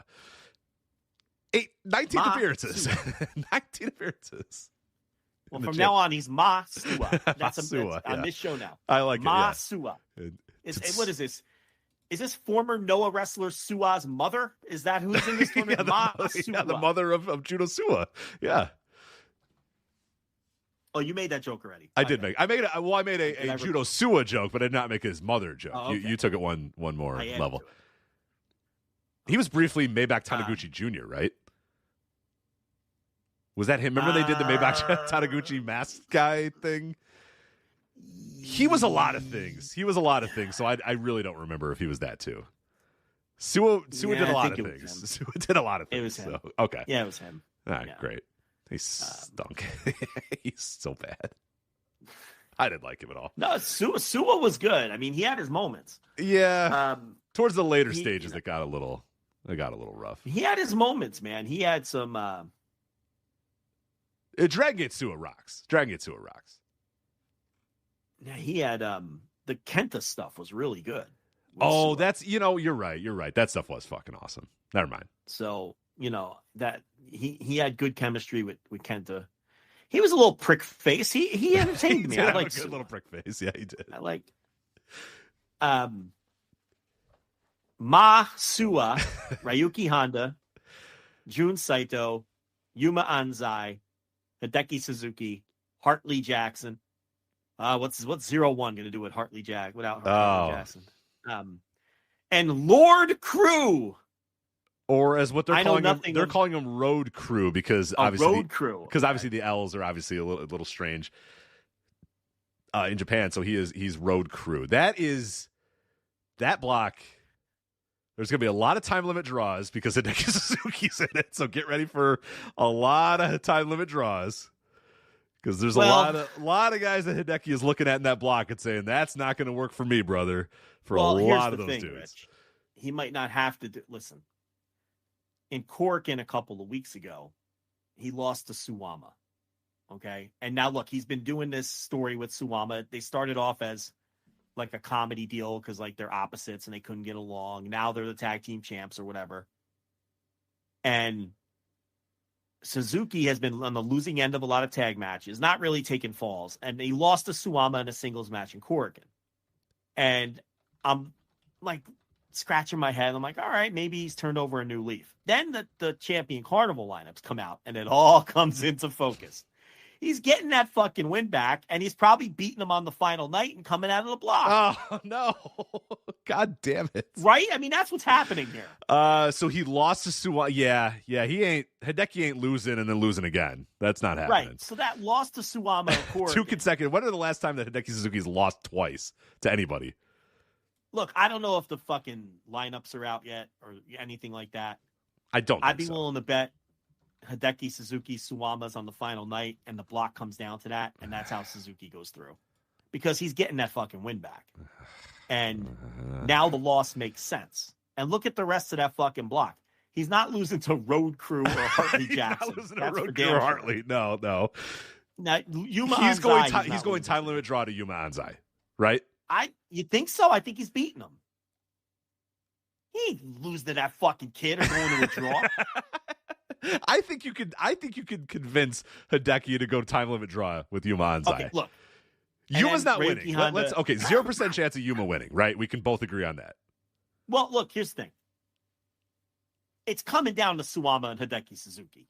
Okay, you want to haggle over, fine. Maybe he'll draw Anzai. I don't care. And then he's winning and he's going through. Yeah. And he ain't losing to Jun Saito, I'll tell you that. There's a chance he wins the whole fucking tournament if he's going through. I mean, how else do you convince him to do all those losses? Right? Oh, you're going to beat the guy in the fucking... Yeah, this is typical. I can't believe this fucking guy gets so much rope. This is... Yeah. This is what I'm saying. Like, you know, this is all fucking... It was all a fucking setup. Wait a minute. He can beat Ashino in the final. We can go back to Wrestle 1. Full circle. Gosh. Yeah, man. He can lobby for that. 2013 throwback. He's like, I was big business different eras. back in the day. Yeah. Different eras, to be fair. Yeah. Different eras of the company. No, he was more like the Kai. Was he? I swear, I thought he had a... No, Hideki was there like earlier with Kai and those guys. Shotaro Ashino was there when it was dying. Like when he was a star, anyway. Let's hold on a minute. I don't think that's right. No, it's right. Okay, maybe it's you're right. Yeah, you're right. It's right. He lost to Kai and then just rolled out of the ring and didn't sell it, remember? Right, okay. Like, he just didn't sell it at all. He just 1, 2, 3, up, out, gone. Bye. See you. Austin Aries. Who did Austin Aries do that to? Several people, I think, but yeah, he did it in TNA. No, the last Impact. Yeah, one. The last Impact one. Oh, who was that? I can't remember who it was. It was so good. It was so... John Morrison, right? Oh, Johnny Impact. Yeah. Johnny Impact. And he just fucking no soul. He got up, threw his hands at him, and left. And Hercules against Sid at Madison Square Garden in this final night in the company. That's another famous one. Yeah. Where Hercules takes the power bomb, loses, and then he just rolls out of the ring and walks away. Like, fuck this. My last night. That's what Suzuki did to Kai in Wrestle 1. Yeah, you're right. Ashino came later. Like, he was late stage Wrestle 1. Yeah, so, you know, it looks like he's going through. These blocks would be perfect if you traded Cyrus for Yuma Anzai. Because then you could have Anzai versus all those good workers. Yeah. And Cyrus is in the fucking garbage block with like the muck, you know, this fucking, I don't even know what to call it, you know, like with Jun Saito and Hartley Jackson. Like that's where Cyrus belongs, you know? For sure. Gerard brings up a great point, though. Hideki more likely to put over a random foreigner than any other Japanese wrestler. At least that was the case when he was in the N1. And he's right. So Hideki might say, you know what? You can put that kid over. So Lord Crew will beat him just to kind of make everything balanced or whatever, but then he'll beat everybody else. Well, that's what I'm saying. Like, I think you're crazy if you think Anzai is getting a draw on Suzuki. It's not fucking happening. I guess you're right. Yeah. It's not happening. Yeah. He doesn't respect him yet and may never respect him. Why does this guy get so much rope? I don't understand it. It's for a guy that has never drawn a fucking dime. And I hate that term usually, but he really has never drawn a dime. No. It's crazy how political he gets to be for a guy who's not even close to ever being a star. Right. You're right. He's going to work himself into winning this whole fucking champion carnival. Yeah. So, because they're all scared he's going to do some Billy Robinson shit and fucking stretch him, I guess. Just don't hire him. Just don't bring him into your company. He's a big guy. So he's got size. He knows how to fucking wrestle. So who's going to fucking like what, you know? I guess they're just. I guess that's scared. cool. I don't know. I guess I respect that, but also, I guess. I guess. I mean, it's fine. I mean, it'd be nice if he was entertaining. I don't know. Look, I don't want to do a 2014 Hideki. We've done that show before, and it doesn't go well for us in our DMs. I'll tell you that. No, or my mailbox. But I think that he's coming. I think he's going to win the block, and he might win the whole fucking tournament. But the A block is far more intriguing. What the unbalanced block does do is it helps you from a time management standpoint. Like, you know what I mean? Like, you could skip a lot of the B block matches. There are several matchups in that B block that I'm very good on. I mean, I have morbid curiosity in a couple of them, but I give Road Crew a chance. But he looks like $1 million. I don't know if you saw what he looks like. He's got a good look. Yeah, you know, he was a big guy. Looks like a biker. I don't know.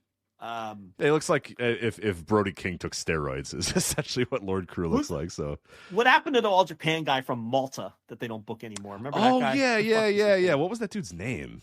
The guy from Malta, the fucking Valente, what was it? Valletta.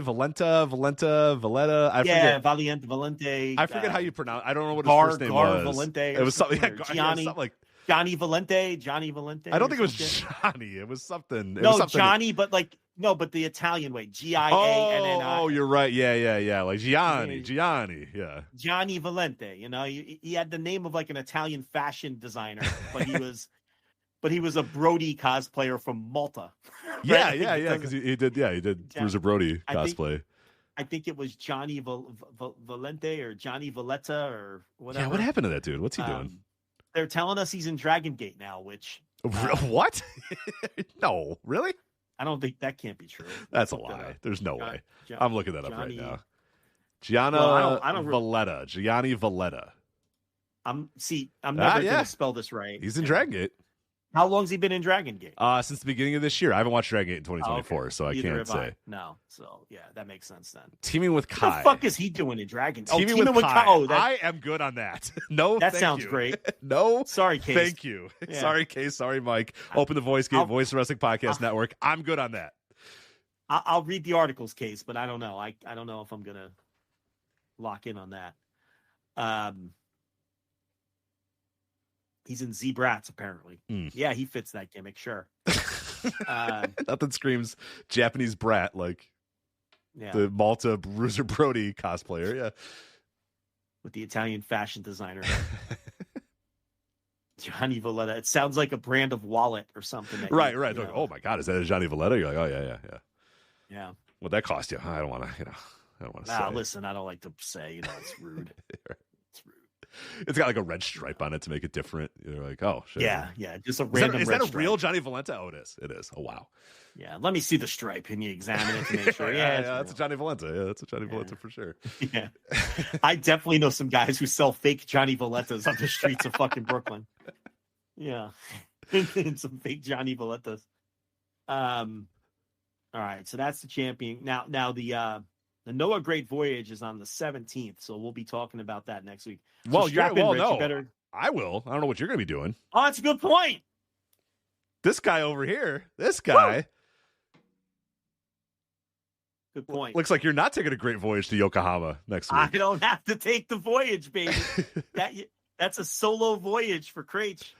You got to take the great voyage. I'm getting on that boat. I'm getting in that boat. When you plan the co-host, it got to be someone who's ready to take that voyage too. Absolutely. You got to consider that. Or you could do what I do sometimes when you're not around. I break it up into segments with people. So it's a little, you could do it that way too. But a couple years ago, I had like 3 different people on, and every hour I brought a different person on to talk about a different topic. So we might do that again. I like that. I don't want to produce your show. You do what you got to do. When does this carnival? Oh, April 18th. Yeah, we got plenty of time on the carnival. Plenty of time on the carnival. Yeah, they always announce it. Plenty of time. We don't have plenty of time. We're running out of time. We are, and we got to eulogize a guy because unfortunately somebody passed away this week in the world of Japan, and we cannot end the show without talking a little bit about Yutaka Yoshie, who passed away at the age of 50. So he had wrestled March 10th for a show for All Japan Pro Wrestling. Did a backstage interview, and then he collapsed after the interview, was rushed to the hospital, and unfortunately declared dead at the age of 50. So it appears that it was some sort of heart issue, nothing related to the match itself, nothing related to the work, but still, when he died at 50, not good. But let's talk a little bit about his life. I mean, I don't think we needed a big, giant, long, hour-long segment about him because I think you and I are both. I'm not sure either of our thoughts. I guess I think I know your thoughts on him, but I'm not. I know his career pretty well. I mean, I was never a huge fan of his work. I guess that's what I meant. That's why I didn't really want to start the show off because I wasn't a huge fan of him either. And a lot of his period where he was considered pretty good is a period that I'm pretty. I don't know a whole lot about early 2000s New Japan. It's just not an era that I wasn't around at the time watching it. And it's not an era that I go back and watch all that often because if I have a chance to watch old Japanese wrestling, I'm watching 80s, I'm watching 90s, I'm watching mid-2000s, I'm watching mid-2000s Noah. I'm not really sitting down with much early 2000s, New Japan Pro Wrestling. I think one of the most important things to do, I don't want to call it a skill, okay, because it's not a skill, much like aggregating. Is if you do something like this, is to be able to say, I don't know. you weren't locked in to the place and time when this guy was closer to his prime. And I'm sure you've seen plenty of Yutaka Yoshie in his later days. Oh yeah, And he's been a part-timer for a lot of years now. And I did want to mention, and I mentioned this briefly on the Flagship Plus that I did, that he had a match last year, about a year ago, that I not only put in a notebook, but I think I wrote about it in the notebook roundup. I wonder if I can go back. I could probably find it. Let me try to find it. I think I wrote about it too. Yeah. So maybe let me find it while you're talking here, but I could probably find it. So the match was, see if you can find the notebook roundup for February, because that's where it would have been. I can't imagine there's a whole lot of his name in our Patreon archive, so I think you could probably find it pretty quickly. It's February. It's the February notebook roundup. The match was on February 27th, and it was Yuji Nagata, Yuma Anzai, and Yutaka Yoshie against Suwama and the Saitos, when Suwama and the Saitos were both still in I got it right here. Yeah. And do you want me to read what you wrote? Yeah, hold on. I gave that match 4 stars, and I actually went and wrote a cage match review of it too after he passed, because definitely an under the radar match. And I don't even think a lot of people bothered watching it. It wasn't a big show or anything for All Japan. It was just some random house show.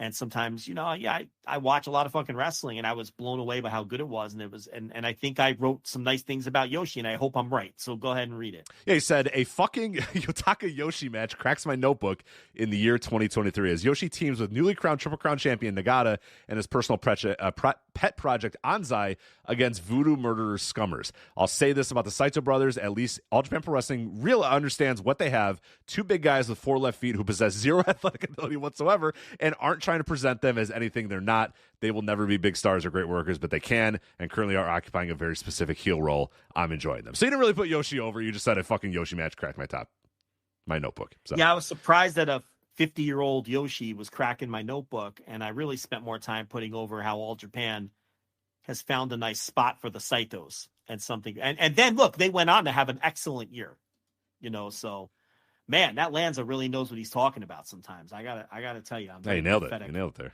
At times. But as far as Yoshi and more of his prime, I know, be on the lookout. I know Alan 4L wrote something for the Torch, and he did post it for us in the Discord. Yeah, it's in our Discord. It's also, if you go to Alan 4L on Twitter, it is available there as well on Google Docs. He was a big Yoshi fan. Oh yeah, well, his avatar. That's how I know him. That's how I know this man more than anything. Is Alan's avatar is his Twitter avatar, which a lot of people weren't aware of who that man fishing is in Alan's avatar that he's had for many, many years. It's Yutaka Yoshie. Yeah, the large man in the pink polo that's grabbing a fish in some pond in Japan. That's Yoshi. Yeah, and it's a nice piece that he wrote about him.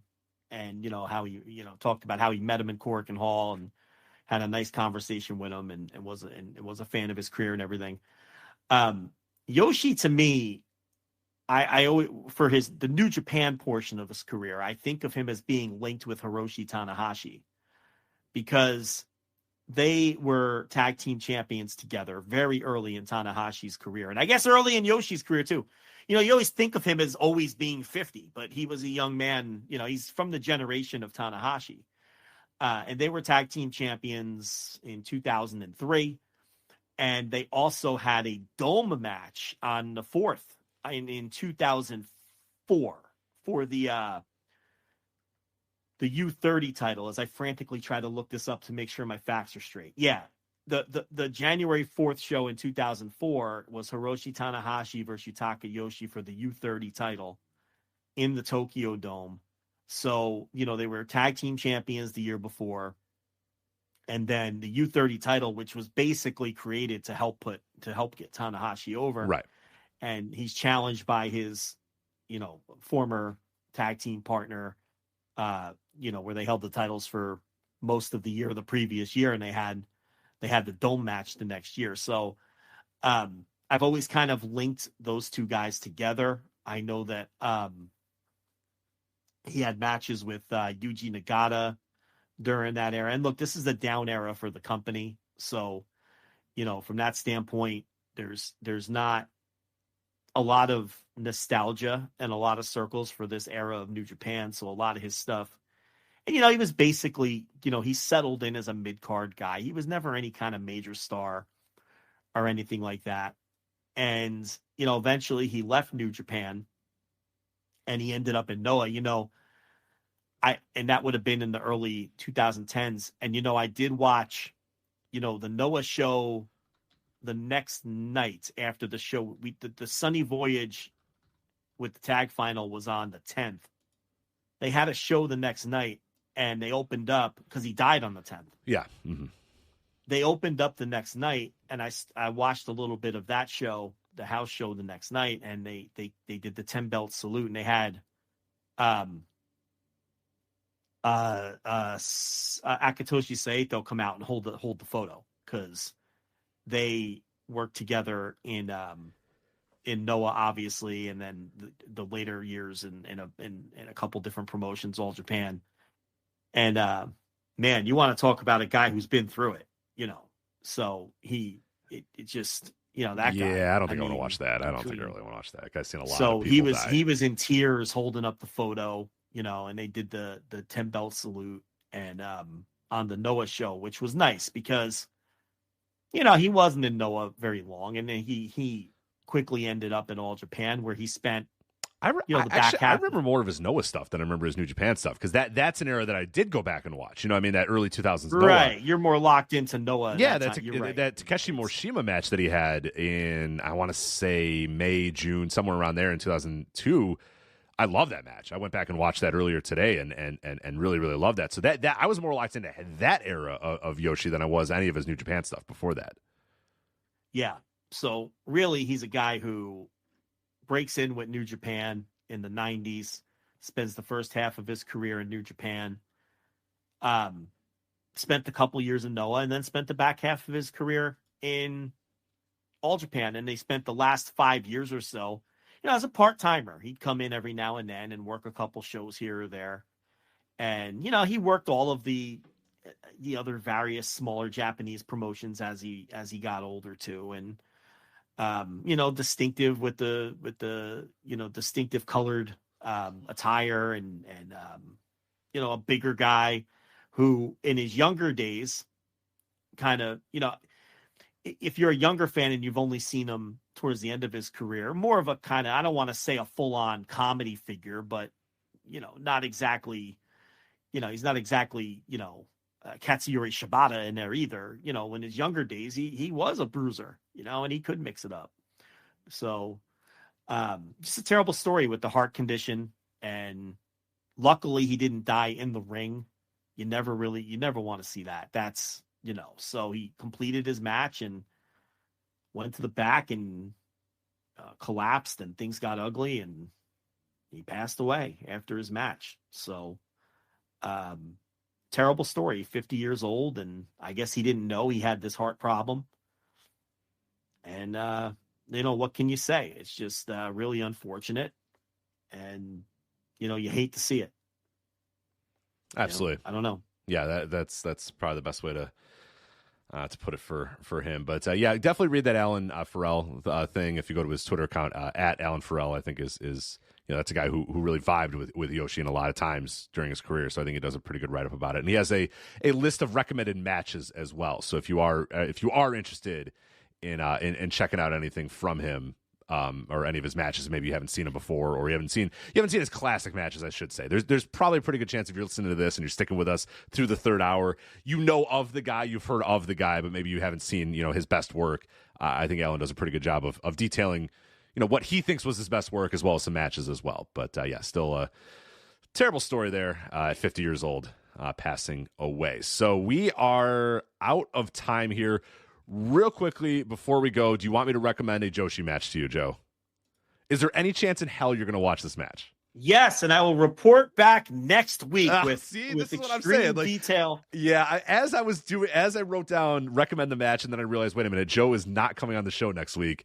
There's no chance in hell he's watching this match at all. But the listeners want to hear what you're going to recommend All right, here. fine. I'll recommend it anyway as we go to the end of the show. So I'm trying to keep up on the Stardom Cinderella tournament. A lot going on in Stardom, obviously, with this, with Rossy Ogawa leaving and this new president taking a photo with Tony Khan and some Stardom people showing up in AEW and some Stardom people possibly showing up at the Supercard of Honor and that whole relationship, growing and maybe thriving here in 2024. So I've been trying to get locked in a little bit to the Cinderella tournament. So I watched night one of that tournament from March 9th. We have a review up at voiceswrestling.com, by the way, if you want to read that review.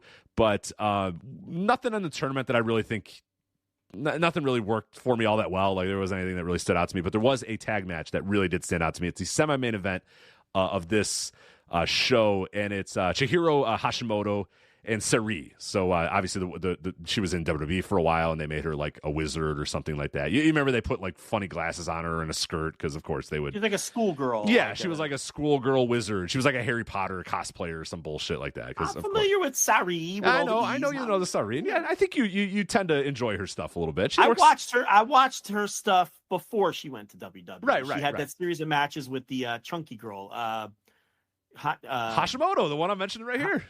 Right. Yeah. She had a series of matches with her a few years ago. The Husky girl. Yeah, Chihiro Hashimoto. But they're teaming here against the Cosmic Angels. It's Natsupoi, and I know, or Natsupoi, and I know you've been waiting with bated breath for Poi. That's what the kids call her, Poi. I know you've been waiting for her return, and luckily you do not have to wait any longer, Joe. Poi is back. And she got the feet? She got the what?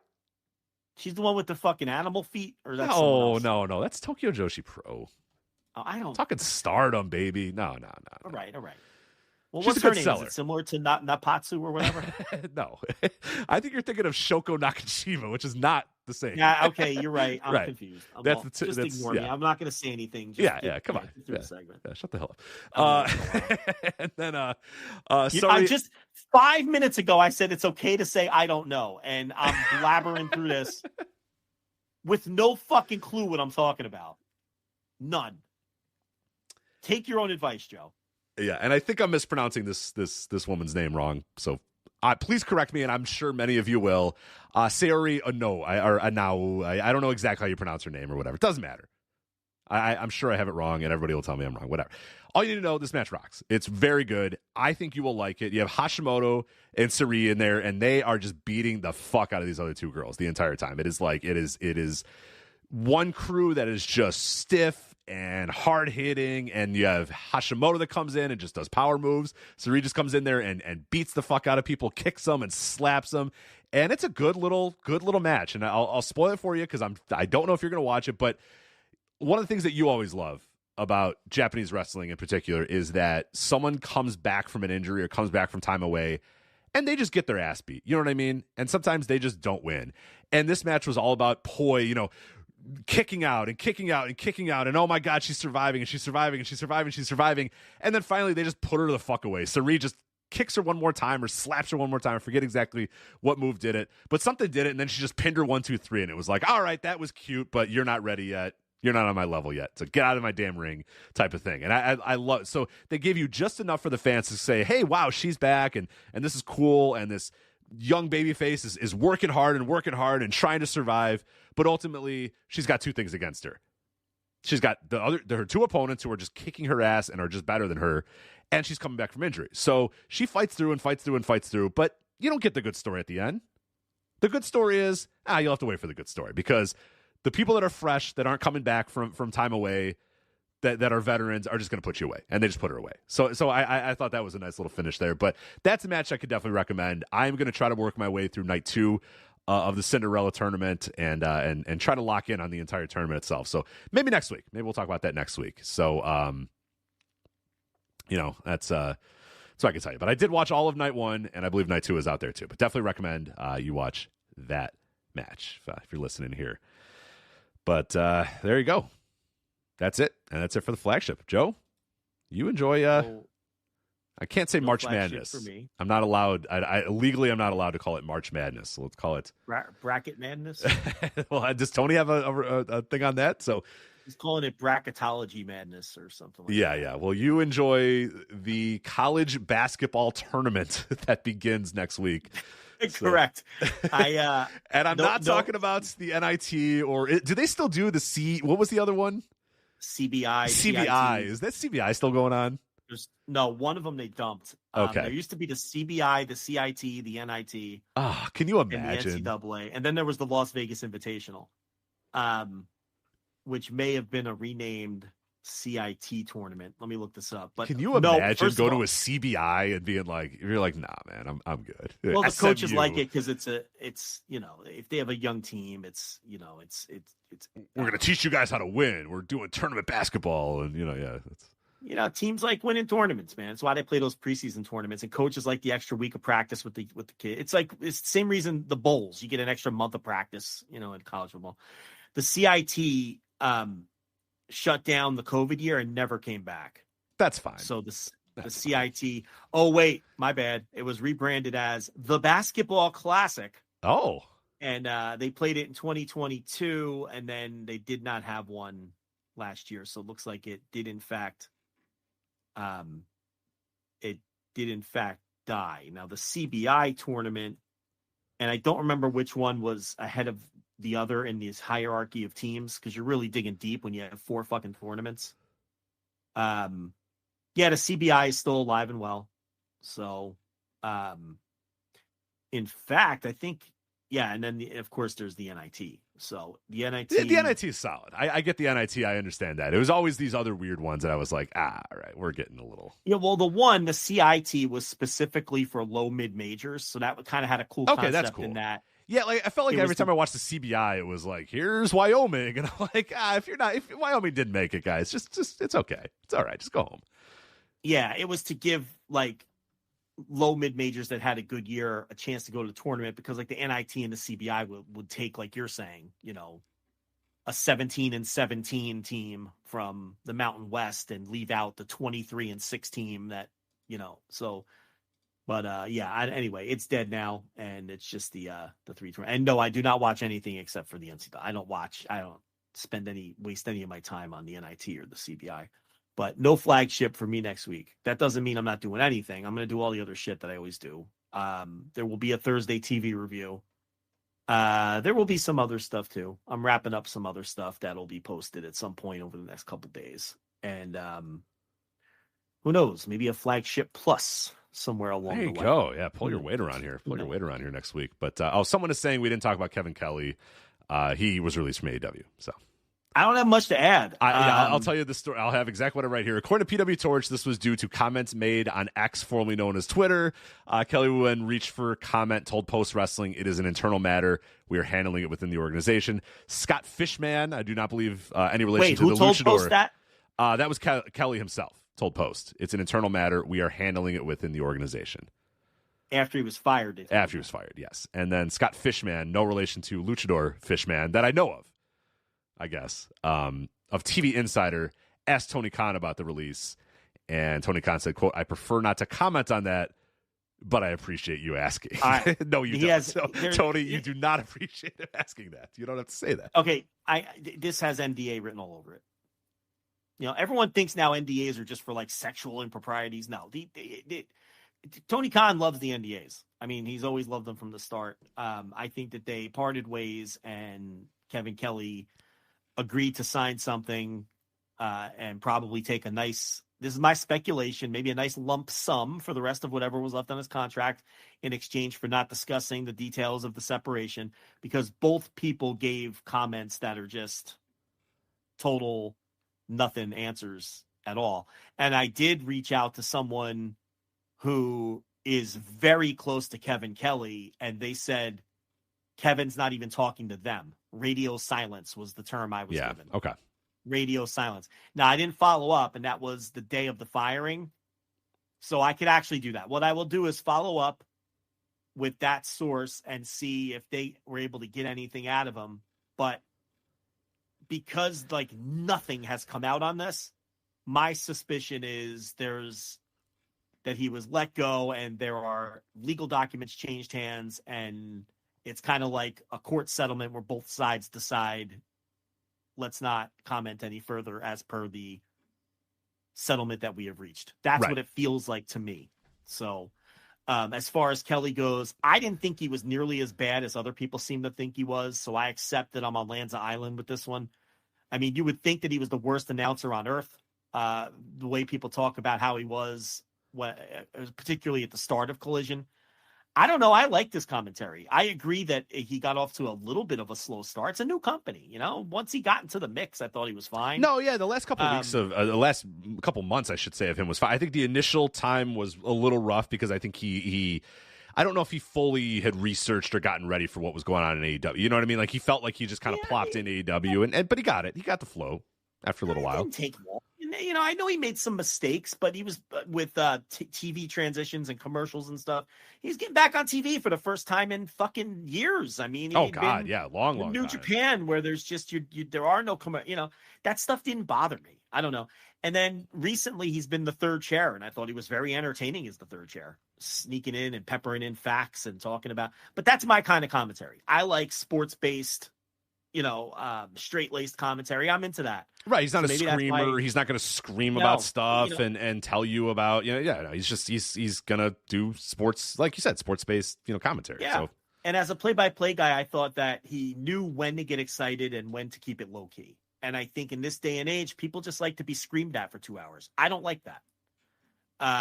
So maybe that's why I didn't find his commentary as bad as other people did. But just looking around, I mean, I'm telling you, it's like you would think that this guy was like the worst commentator on earth, the way people talk about the Collision run. And I don't know. I just never saw it that way. I thought he was fine. Right. I actually I liked that Dynamite and Collision had vastly different commentary styles. I liked that. I thought that it made the shows feel distinct and different. And I think it would have been a mistake to just have Excalibur on both shows yelling at us for 2 straight hours. You know, I'm not a big fan of Excalibur, but it's I like that Kelly and Nigel were more laid back and let the match happen in front of them. And I enjoyed that. I did not like when they added Shivani. I know I'm the only person who thinks that. It seems like everyone else feels like it was an upgrade to add. Clearly Tony Khan did, because he didn't like Kelly in the lead spot. So he added Shivani. But I thought Kelly was good in the third chair when they made that move. But look, he went on a social media diatribe, and I think that's what did him in. Let's be honest. Mm-hmm. I mean, they said it. They point blank told PW Torch that's, or according to PW Torch, this was due to the comments made on X. So. Oh, I didn't even see that. Yeah, so, PW Torch said this, and it didn't come from AEW, but it's according to PW Torch. Oh, Torch got that information. Yeah, okay. According to PW Torch, this was due to the recent comments he made. Yeah, okay. So they got someone to talk. It wasn't on record, though, from Khan or AEW. Right. Okay, I got you. Yeah, no, it's obvious, because that's when it all fell apart. So, I know him and Ian have been at odds, and, that whole thing happened on our Discord with Ian, and Ian knows he goofed, and, nothing's private on the internet. Certainly not our public Discord, but Ian knows he goofed, and he got screenshotted, and, he's been at odds with Kevin ever since, and Kevin took to Twitter and he goofed, and his goof was deemed to be more of a goof than Ian's, and maybe some of the political stuff played a hand in it. I don't know. And I'm not going down that road because I couldn't fucking care less about that movie or what anybody thinks. I just don't care.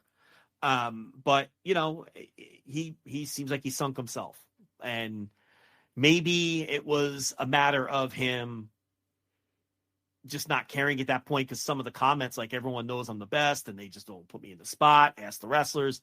It seemed like he was just letting it fly, and he was frustrated, and he wasn't happy there anyway. So maybe this was more mutual than people think. I don't know, though, because Kevin Kelly isn't talking to anyone, to my knowledge. And if there is an agreement, he's not going to talk to anyone. So there you go. I didn't think I had a lot to say about it, but people wanted us to talk about it. That's my thoughts on it.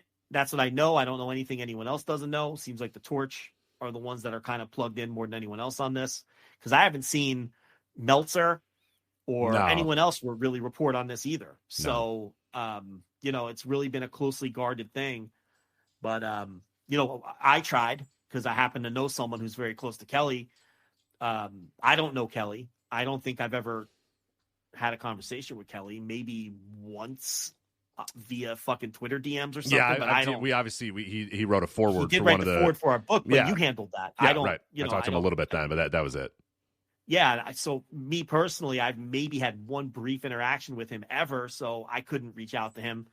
But I happen to know we have a mutual friend, and it's someone very close to Kelly, and Kelly wasn't even talking to them. So I will follow up, but it leads me to believe that there's some kind of agreement in place. So that's Kevin Kelly's story. There it is. So people wanted us to cover it. We covered it. Now we've covered absolutely everything. Joe, you are done. Enjoy your week off. It is it. So that is the Flagship. We'll be back next week, obviously, with the Flagship Podcast.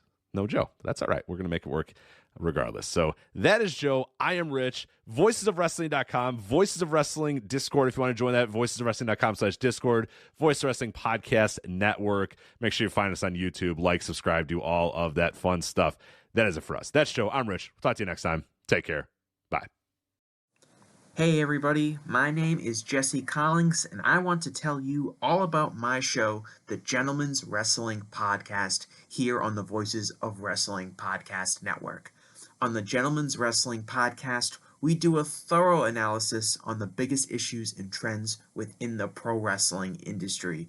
We talk a lot about pro wrestling media, we talk a lot about fan culture and wrestling's place within general pop culture, and we talk about the broader influences that are shaping the way we discuss and analyze the pro wrestling industry.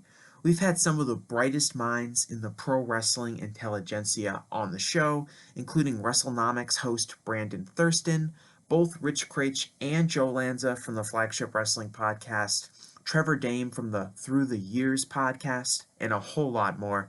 This isn't a show for hot takes. It's not a show recapping the latest episode of television.